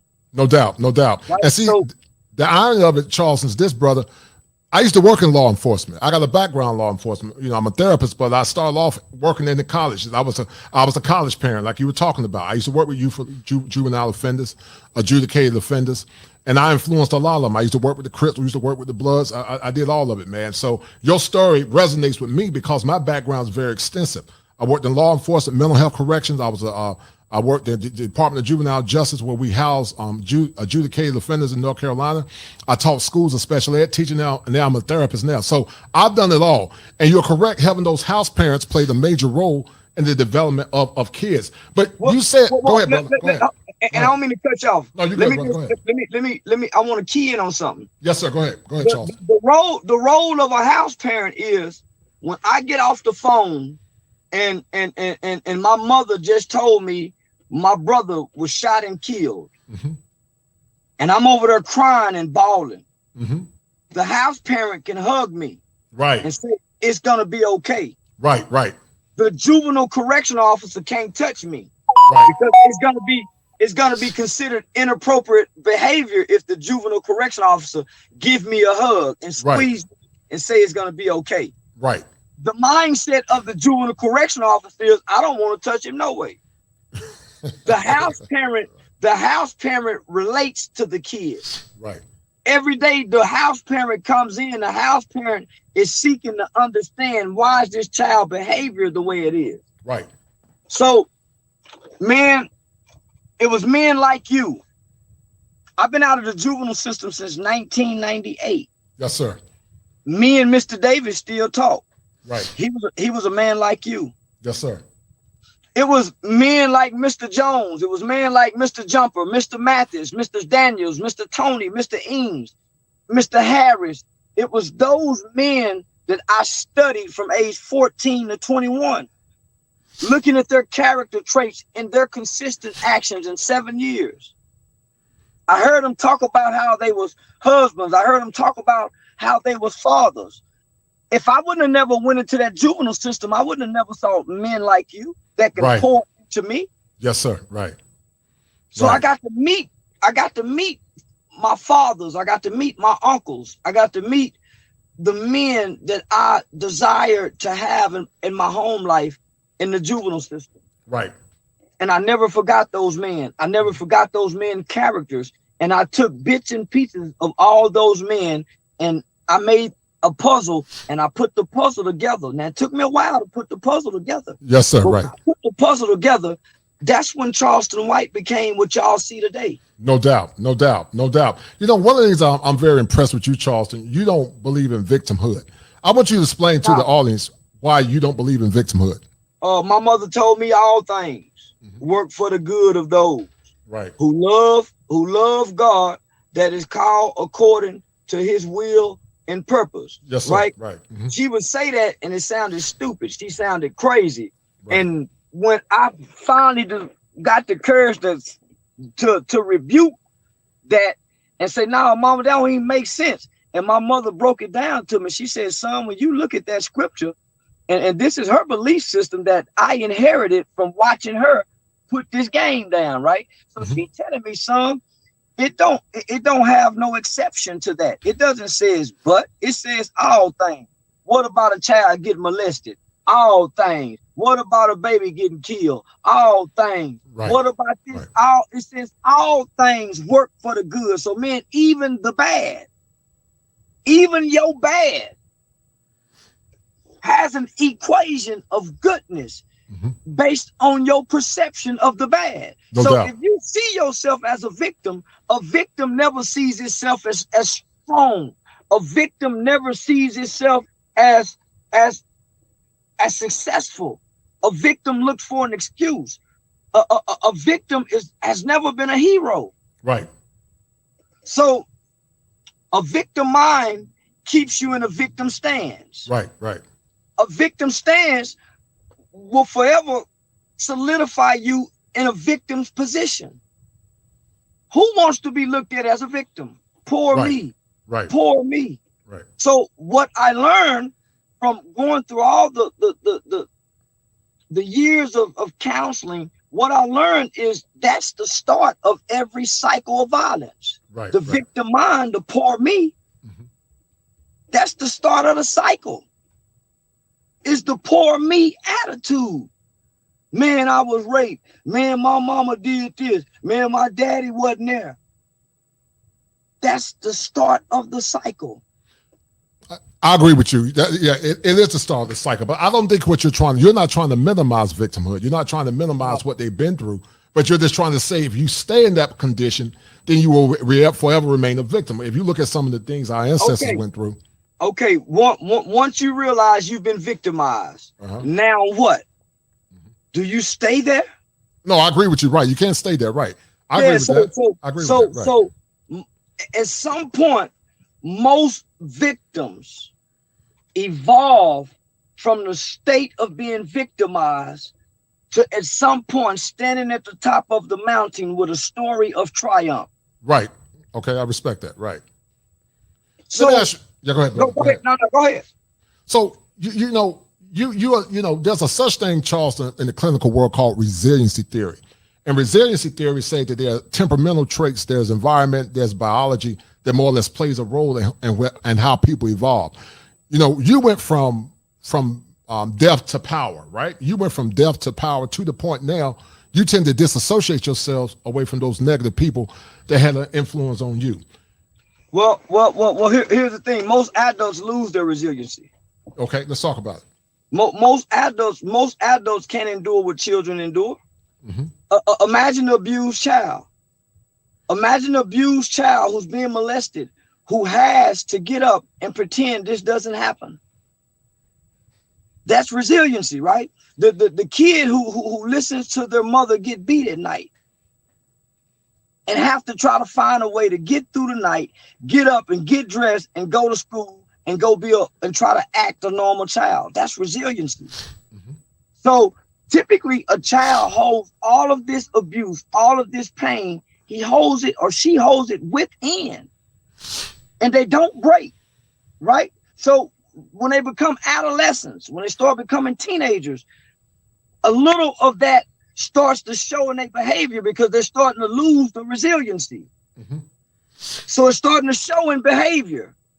By the time they 18, 19, 20, they have been robbed of the direct connection to be able to have that resiliency because of the environment, as you said. Right. Man, now put yourself in a child's shoes. Most of us will tell a kid, sit down, be quiet, don't move. Adults can't even do that. Right. Sit down, be quiet, shut up, and don't move. Right. Adults can't do that. I agree with that. So for what a child has to endure, there's a level of resiliency that you have to have in order to endure what you go through, or you'll commit suicide. Right. Or you'll explode in the fight or flight and hurt someone else. So my level of resiliency come from when I was 5 years old. I snuck outside, went to the laundromat, playing with my cousins. I was on top of the laundromat, jumping up and down, and I fell in the washing machine and broke everything from my waist down. Oh, wow. So I had to learn how to walk again. Oh, wow.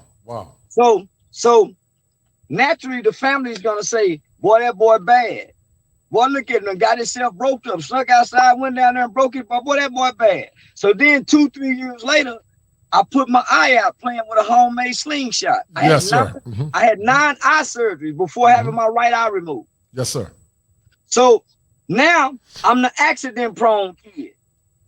Now, but I got a lot. I'm an ambitious kid. I'm energetic. So back then they say you bad, so they put the label on me. So I'm a small frame kid. I got one eye. I got a disability. I got to fight past the poor me attitude, man. I got one eye, and people picking on me about my eye. So I got to fight, and I got some school years since I had so many eye surgeries. I had to go to school with a patch on my eye. So now I got the kids asking, man, what's wrong with your eye? So I had to fight past the victim mind. I'm just now realizing, man, I've been fighting all my life. Physical altercation, starting fights, playing a bully with one eye. Right. That's resiliency. It's very resilient. And, you know, I would say, man, I think what you've been through is supernatural to some degree. I believe that the praying mama had her hands on you because what you've been through is short of a miracle. You know, I do agree with you. All things work together for the good to those that love Christ Jesus and to those that are according to his purpose. But also, I believe in the prayers of the righteous availeth much. And it seems like to me, God has had his hand on you for a long period of time, even when you was caught up in the illegal activities. It seems like you've been given favor. What's your take on that? Oh, man, my mother have been saying things like that all my life. And I wasn't into my mid-30s till I gained an understanding of what she was saying, searching for fatherhood. Right. We're going to talk about that briefly. You see what I'm saying? Searching for fatherhood. I was able to gain. All my mother could give me is her belief in God. Right. I rejected that until I was almost 25, 26. Because my mother believed in God so much, when I took on the gang culture, I wrote my mother a letter and told her I got the Crip God now. Mama, I don't want your God no more. Yes, sir. Right. But I was angry as a kid. Right. I was angry at mama, daddy, God, the system, the courts, myself. But past the anger, I was hurt. Yes, sir.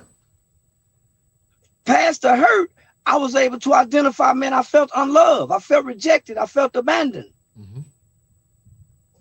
So being able to understand what mama was saying, man, that woman prayers carried not just me. My brother caught a murder case 6 months after me. Killed a man execution style. Got 99 years at the age of 19. Committed the murder at 17. Got 99 years at 19. My mother had 2 sons who was locked up for 2 high-profile murders all over the newspaper.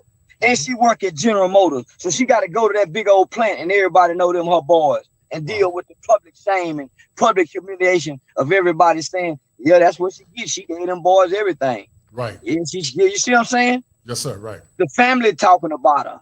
She feeling like what I done wrong. Not only that, her mother is a drug addict that's in and out of prison. Her daddy just come home from federal prison. Her baby sister is on crack. The crack era just hit. All 5 of her kids just got put in foster care.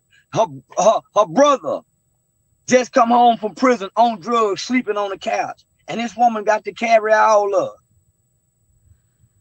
it. So when I get locked up, she got to visit me one weekend. She got to go visit my brother the next weekend. She got to go see my grandmama the next weekend. She got to see granddaddy the next weekend. She got to go see Uncle Wayne the next weekend. She got to go see Aunt B. And this start over every month. So that woman prayers, man, not just her prayers. Because a lot of people have seen their mamas and grandmamas pray only to get up out their knees and come home from church to cuss everybody out, to drink and fornicate. No, man, I watched this woman prayers in her actions, her integrity and her dignity and her character all aligned with her belief system. Right. She lived out the mandates of Christ. And so you're let correct. me just answer your question, because I had to take the audience there to take them to where I'm going to tell them right now. Because of my mother. And I want every young person, I want every mother to hear me. Because of my mother, I got favor from the courts. I got favor from the judge. I got favor from the school. I got favor from the institution. Everywhere I went, I got favor because they saw who I came from. I'm doing the fool. I'm making her look shame. I'm making her look like she's a horrible mother. But boy, when they show up and see what kind of mother this kid come from, right, I got favor. No doubt. You definitely have favor, brother. You So definitely the have favor. world, listen to me, mothers and fathers, the world is going to treat your children according to who their mother and father is. Yes, sir. I agree with that, brother. I totally agree. You're 100% correct. You know, Charleston, you know, you're a powerful man. You know, some will see you as an enigma, but I'm going to ask you this question. I know you got to go because you got something to do. I'm not going to hold you up. Whenever you got to pop off, just pop off. Yeah, I'll let you know. Go ahead. I'll let you know. But I want to ask you this question, Charleston. What did you miss as a child, and how did it make you callous? And I think you talked about it a little bit, but what did you miss as a child, and how did it make Charleston White callous? And does broken fathers produce broken sons, in your opinion? Charleston White was never callous. Charleston White was playing and acting because Charleston White lacked identity. What I missed as a child, as every other black boy missed, a father to be there coming out their mama's womb to give him an identity, starting with a name. Right. I didn't have a father, a man, to give me an identity. Mama had to work. Mama can't give me no identity no way. She's a woman. Right. I can't identify with whoa, man. No doubt. I totally agree, brother. No doubt. So I need a identity. And so I've never been spanked by a man. I've never been hugged by a man. I've never been disciplined by a man. I've never had a man put his arms around me and hug me, man. Wow, that's deep, man. That's real. I don't know what it feels like, man. So I used to run to the church and try to get close to the preacher, because that's what mama say, son. You got to find you a church home and a preacher and sit up under their covering. And every nigga I tried to go sit up under, I couldn't relate to, man. Wow. I needed to see the man. I didn't need to hear scriptures. I need to see a man. Yes, sir. So I've been blind man shuffling. It's not so. What I learned from trying to make my heart harden, from trying to play like I was hard, I learned that there's no such thing as a child with a cold, callous heart. We all acting and playing based on the roles that's presented to us in the environment, situation, and circumstance that we arise out of as young black boys. Yes, sir. If you ain't never seen a doctor, how you know how to play doctor? You play mama and daddy. You play mama and daddy, hunch and get booties with your cousins. Right. If you ain't never seen a banker, how do you play banker? You play cowboys and Indians. You play cops and robbers. You want to be the robber instead of the cop. You see, so if I don't see this, if I don't see a man, how do I know to stand up and pee?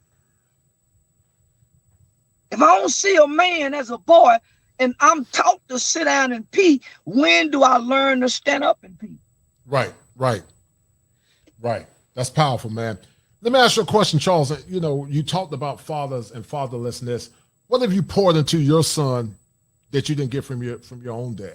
What have you poured into? My presence. Yes, sir. Talk about that. The good, the bad, and the ugly of the dad. The good, the bad, and the ugly of the daddy. See, mama want to take away the bad and the ugly of the daddy and act like it ain't there. But 27 of my chromosomes and 27 of hers in there. The good, the bad, and the ugly. So what my son got, like I tell my mama all the time, mama, he got a daddy that can identify the bad in him that comes from the root, the seed, me. I know what to look for in that boy. Right. I know what demons I wrestle with that's going to go from me to him. I know what to look for. Right. So he has a guardianship. That's what guardianship means. I'm guarding the spirit too. I'm guarding his mind. He come from me. So what he got is the presence of a father. Just think if we lost the presence of our father in heaven. Yes, sir. I totally agree. The presence of a father. Then when God's presence comes down, it moves and it shakes. Your father's presence is more than anything. The presence of a father. Right. I totally agree, brother. I totally agree with you 100%. And I'm going to share something with you. You're correct, Charles. Now, I said this before in the past. You know, when a man has a father, he has purpose. Therefore, he cannot mire in victimhood. If you take it back, Charleston, to theology, when Jesus was on the cross, or before he went to the cross, when he was in the garden, Jesus didn't stay there because he had a purpose, and his purpose was to do the will of the Father. So if many boys, Charleston, had fathers in their life, then they would not mire in victimhood. And it appears to me, like I said, man, you had something that was supernatural that a lot of kids don't have. I don't care what nobody say. I grew up Church of God in Christ Pentecostal Holiness, so I know what you're talking about. So I can relate with you. I can feel your energy. I can feel your spirit. And God has allowed you to be a icon or an exemplar to the broken. But, you know, Charleston, you talked about a lot of times, man, you talked about neuroscience, you know, and it's funny you talked about, because you talked about the prefrontal cortex, and you talked about the development of the brain. How do you feel like that played a role in your life? If you had a dad while your brain was still developing, do you think you would have been less prone to criminality? Proper instructions motivate people. The instructions of your father. Your father's and your mother's instructions is your guide into the development of your brain. Right. Do what they say, you make it back home safely. They tell you when you leave the house, go to school, don't talk to strangers, don't do this. Their instructions is your guide. Right. So as a boy, even as little bitty boys, when he's outside playing, if he listened to mama's instructions for too long as a boy, he becomes emasculated. Right. I agree with that. I totally agree. He go outside and become a victim. Right? Because if a boy is trying to inherit the ways and the thoughts and the actions of mama, mama is always in victimhood because she's the weaker vessel. Mama is always in her emotions. So mama is a creature on a day-to-day basis who got to fight against being a victim. Right. So if a son is looking at his mother, he's looking at a victim without his daddy. So why wouldn't he look at himself as a victim? He don't have the balance, right? So daddy's instructions is, son is sitting in the classroom. He got some kids picking on him. He's in a victim situation. He's afraid. Dad, these guys want to fight. Dad's instructions is what transformed his mind from being a victim, from giving him the courage. Right. To play better football when he look and see daddy, to run faster when he look and see daddy, to try not to cry when he look and see daddy. See, the little boy, when he look and see daddy, it's an innate action in him to want to be strong and not be a victim. I totally agree, brother. I agree. It's innate in him. I totally agree. I totally agree with that. Not to look like a victim in front of daddy. It's like a sprint that you get when daddy show up. I agree. I agree. But we got it from our big brothers because daddy wasn't there. When big brothers show up, nigga, we get bad and tough. Oh, my big brother here. It's a level of security. It's a level of bravery that you walk out of your house with. You know my daddy at home. Right. So this is what dad does. Dad give you instructions on what to do. And when the little boy, he listens to dad every word, and he go do exactly what daddy tell him to do. And boy, that's where his courage come from. Right. Yeah, so I'm gonna take your scripture. The scripture even teaches us that a son can do nothing without the father. He can only do what he see his father does. I agree. Yes, sir. So that means he can do nothing. It says that the son can do nothing. So if you take that away, we got a bunch of boys doing nothing, no identity, lost. They play gangster, they play pimp, they play robber, they play woman, they play all these different characters that's out in their circumstance. And they pick which character they want to play based off what's presented to them in their environment. So I had Uncle Wayne, who was a pimp, woman beater. Right. Granddaddy, womanizer, Googie, Keenan, selling dope, Uncle Boosie, gang member. So we saw Uncle Jodell, who was a CEO for Xerox, but we saw him once a year at the family reunion. So he who control images control minds. I agree. We're not consciously giving images to black children anymore. So if daddy ain't in the household, guess who the daddy? NBA Youngboy. Right. Lil Durk. Because that's who became my daddy. Eazy-E, Ice Cube, the lyrics of NWA became the father who gave me instructions, the men that I wanted to hear from. Right. Right. I agree with that. I agree with that 100%. You know, when it sounds like to me your mom was like the women of the past, you know, and you speak very fondly of your mother. How is she, in your opinion, more astute than modern women? You know, modern women don't have the tenacity of your mom and your grandmother. How's your mother, in your opinion, a totally different breed of woman compared to the modern women that you see now? My mama had boyfriends. My mama used to mess with big time drug dealers. Oh wow. We didn't know they was drug dealers until we got grown. Right. But I've never seen a man come out my mother's bedroom. Right. And she had boyfriends. Right. And I'm sure she had sex. Mm-hmm. But she never let those two little boys, me and my brother, see a man come out or enter into her bedroom. That alone speaks volumes of the level of a woman. Mm-hmm. There's never been a man in our household. My mother would not let a man move in. That's a different level of a woman. I've never heard my mother say anything bad about my father or my brother's dad. I never heard her say nothing bad about it. She used to take us to go see them niggas, try to find them. I've never heard my mother on the phone gossiping and talking about her sister. I ain't never seen my mother drunk or high on drugs, but I know she used to have a Crown Royal bottle with the bag. Mm-hmm. You see what I'm saying? Mm-hmm. I've never seen my mother in any other light other than a woman of dignity. I ain't never seen her screaming and arguing and cussing with nobody. Mm-hmm. But I've seen her argue with people, mm-hmm. but never using foul curse words. My mother is the backbone of our family.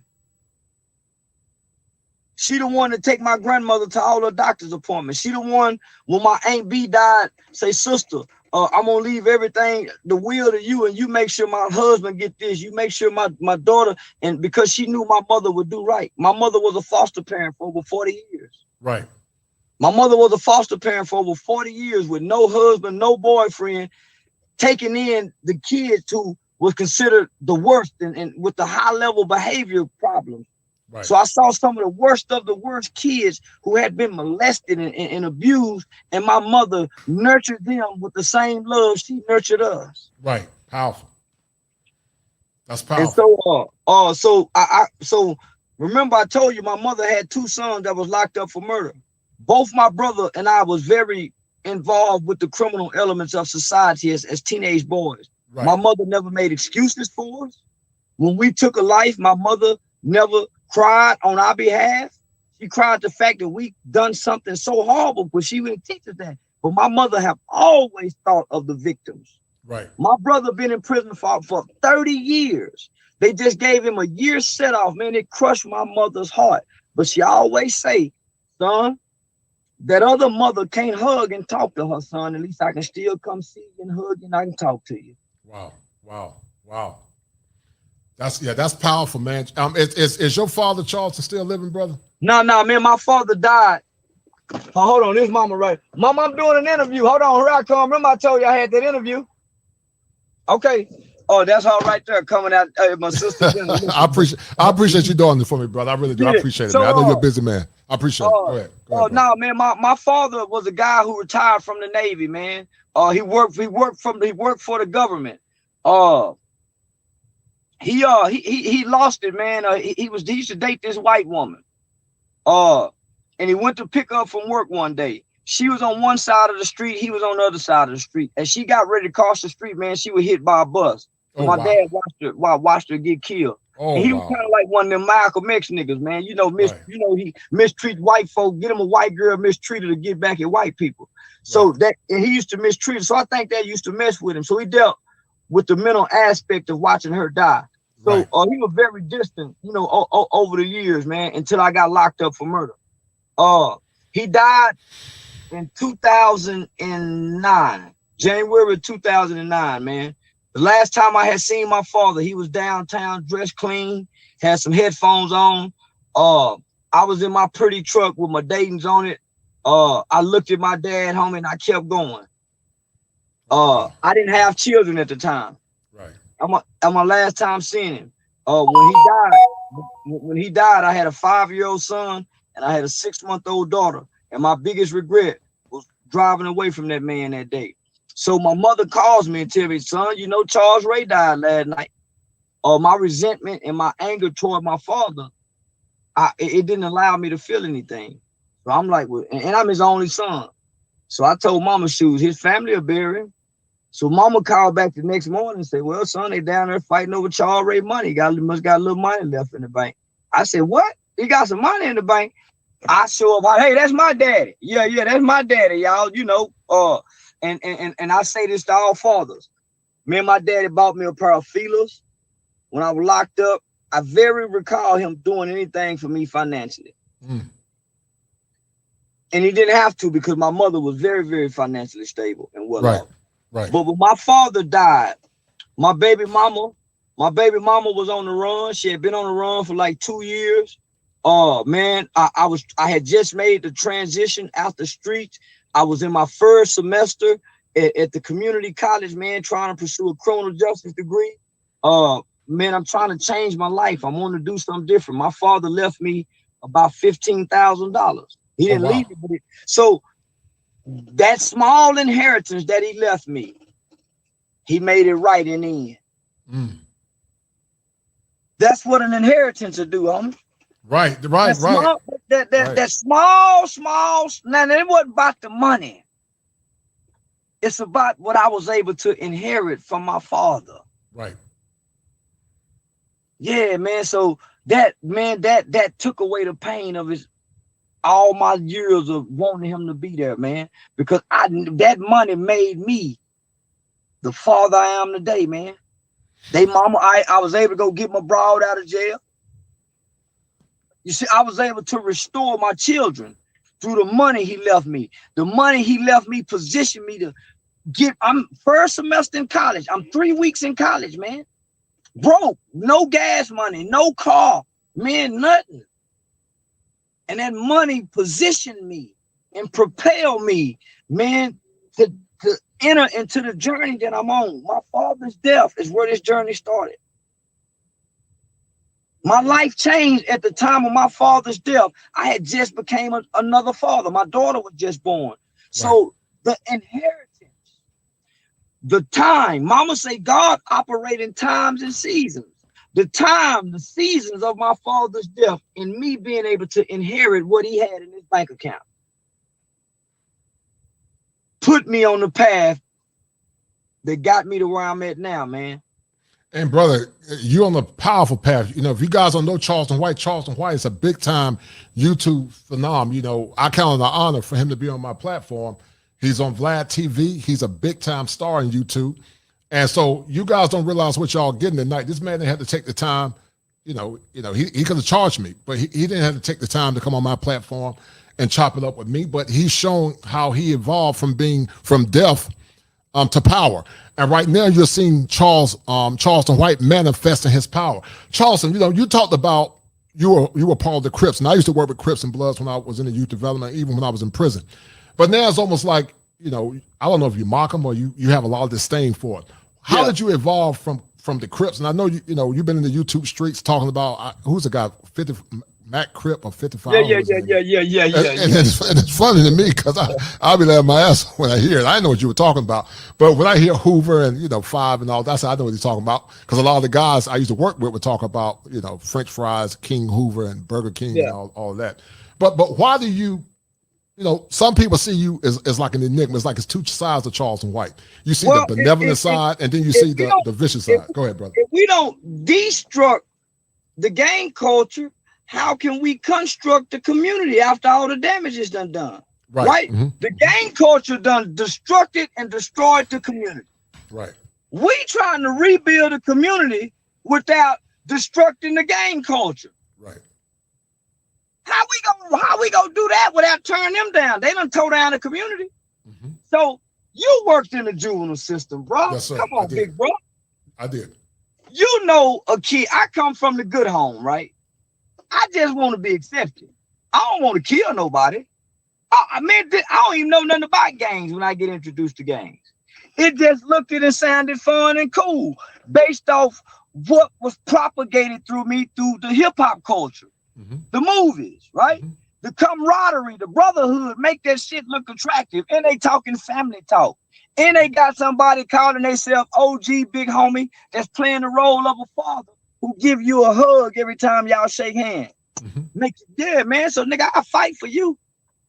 So in the juvenile system, most niggas who join gangs didn't join gangs on the streets. They joined in the juvenile system. Right. Went back home with this new stuff. So when I got in, man, it was a trend to join a gang, man. And I joined inside the juvenile system. We ain't never had a 20-minute fight. Nobody's never been brutally hurt behind the gang banging inside the juvenile system. Maybe a few knots on the head, few broken knuckles, few broken nose. We just in the juvenile system being boys. Right. Under the banner and the name of gang banging. So most of us, and even the juvenile workers used to say, man, you faking. When you go back home, y'all ain't even go write each other. Y'all ain't even go see each other. Y'all just doing this while y'all here. And they wasn't lying. So as I began to get older, brain development played a part. I'm in an environment that's healing my childhood issues. I'm in an environment that's addressing my childhood trauma. So if I'm getting healed in this juvenile facility, and when I come out, I'm healed, why would I still need the gang? Right. I don't have the same issues that made me enter into the gang. So in my 18, 19, 20, 20-year-old brain development, I'm getting closer to my prefrontal cortex connecting. So my logic and my reasoning is starting to become more clear at 21 compared to 14 and 15. Right. And now the culture is shifting. The culture is saying, fuck gang banging, and excuse my language. No, you're fine, bro. In 97, 98, Tupac had died. Biggie had died. Now the culture is propagating and promoting hustler drug dealing, not gang banging. Gang banging was promoted during the 90s. I'm coming home late 90s, early 2000s. So the culture is shifting. This stuff is more cultural than anything. The culture has more influence sometimes than the home teachings. Right. If you don't have a balance inside the home. Right. So that's where the evolution of Charleston saying, hold up, man, this gangbang stuff don't make it. I joined when I was a 14, 15-year-old kid, just entered into the juvenile system, wanting to prove I'm tough and I'm down. And made a hell of a name for myself. I worked my way up the ranks. I started calling shots. The big homie OG Zim left me to call shots. I called shots. I reigned 3-4 years with an iron fist. Playing, man. And the staff workers knew I was playing because they could see my mother and they could see through the disheartened facade that I was putting on. Man, that's a good kid. And so that's how I got out, man. They came back and they testified, you know, this kid playing. He's a good wannabe gangster. And now just think, if he pretending like this and almost got all us fooled, just think if we put him in, you see what I'm saying? I got people fooled like I'm really this cripped out little bitty dude. Man, I was playing the whole time. So when my homeboys grow up and say, oh, what's up, nut cuz? And we start having dialogue and I tell them, man, I was playing the whole time. Charles, I want to ask you a question, man. Because you appear to be about what, 5'7", 5'8". How tall are you, Charles? I'm 5'8", 128 pounds. Oh no, I guessed it because I'm 6'5", 6'6". But some would say, Charleston talk a lot of ish. As a brother in the post said, I don't know, they got mad because you talked about the dead or Nipsey. What do you say to your critics? Hold on. I talked about a character named Nipsey. Got you. Okay, got you. Yes, sir. Break that down. I went to the funeral of this rapper. Yes, sir. Right? And while I was at the funeral, I'm watching all these people smoke weed. I'm watching all these people in the Staples Center there to celebrate. They there for Nipsey Hussle because of his music. Yes, sir. I'm sitting right behind the family in the entertainers on the floor. I'm close to the casket. It's a different feeling down there than it is when you look up in the crowd and as if they are at a concert, right? I started listening to his mother talk about a guy by the name of Irrational. I started listening to the family member, and Lauren London's son said that Irrational came to him in a dream, and Irrational was in heaven. And Irrational, this is a kid, 7-year-old kid saying Who's Irrational, Charleston? Break that down, brother. That's Nipsey Hussle. Oh, that's gotcha. his real name. That's Gotcha. the real person. So when I'm listening, we celebrate Nipsey, but we don't know nothing about Irrational. So it's easy for me to talk about Nipsey because he. Right.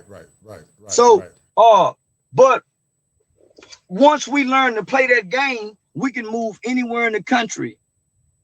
We can do us a great black migration and go take over a city, go take over a county. We can annex a town and make our own mayor, make our own police department. But if we don't play that game, man, that's their greatest game. That's why they'll kill and fight over it. Go watch the gangs of New York. Go watch the gangs of New York, man, and see what vote mean to them people, man. So, man, they walk blocks. They do phone banking. They old grandmothers at 70 and 80 get and participate in this. And they be energetic. They be enthusiastic. So we need to take note of that. It's a reason why. No, I agree with that. You said something powerful, Charleston. And man, I've been working on this on. And man, this I'm gonna have to get out of here, man. Mama's steady peeking out the window, boy. Go ahead, brother. hey, thank you, Charleston, man. I appreciate it, brother. Go ahead and say what you gonna say, man. Right, real quick. I know you got to go, man, but I appreciate it, man. But you guys, go check out The Real Charleston White. I'm gonna ask you this question.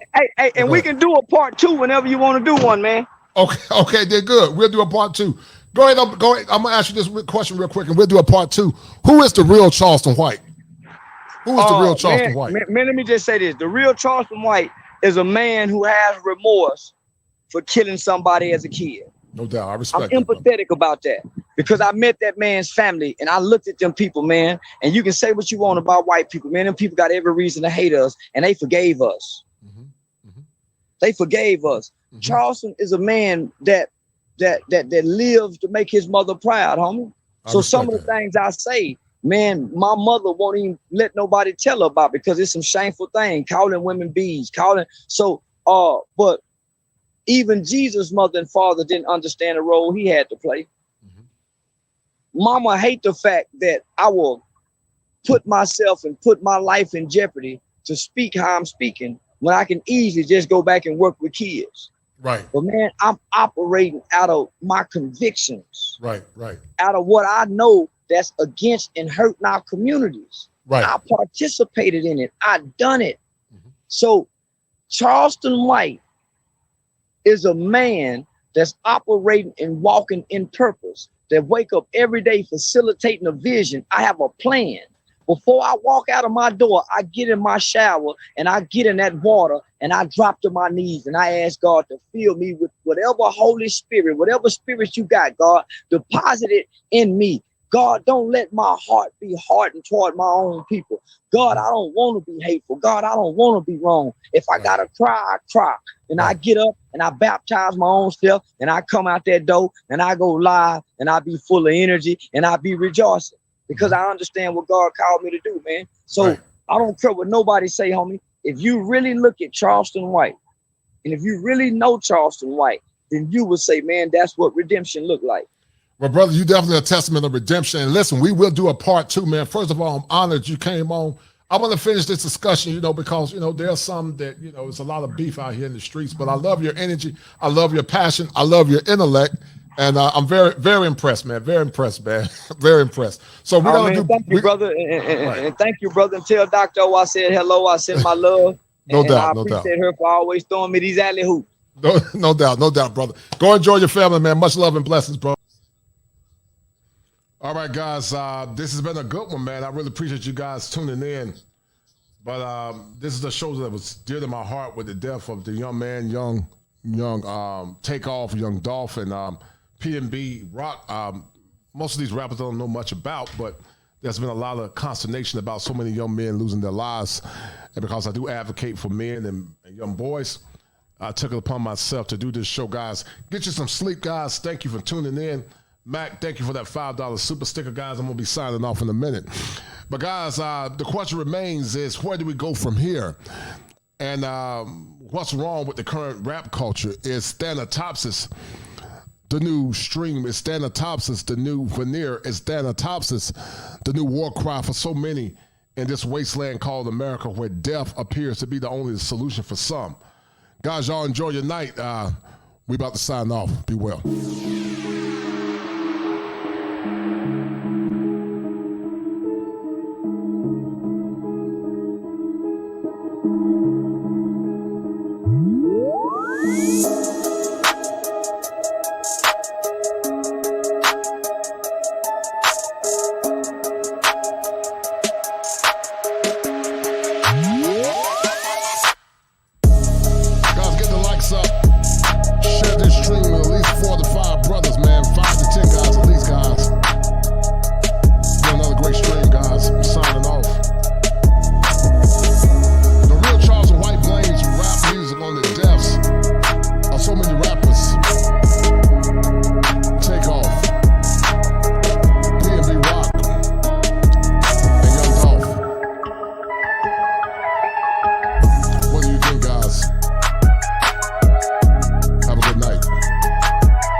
In the morning, you got me up all cause you need to talk.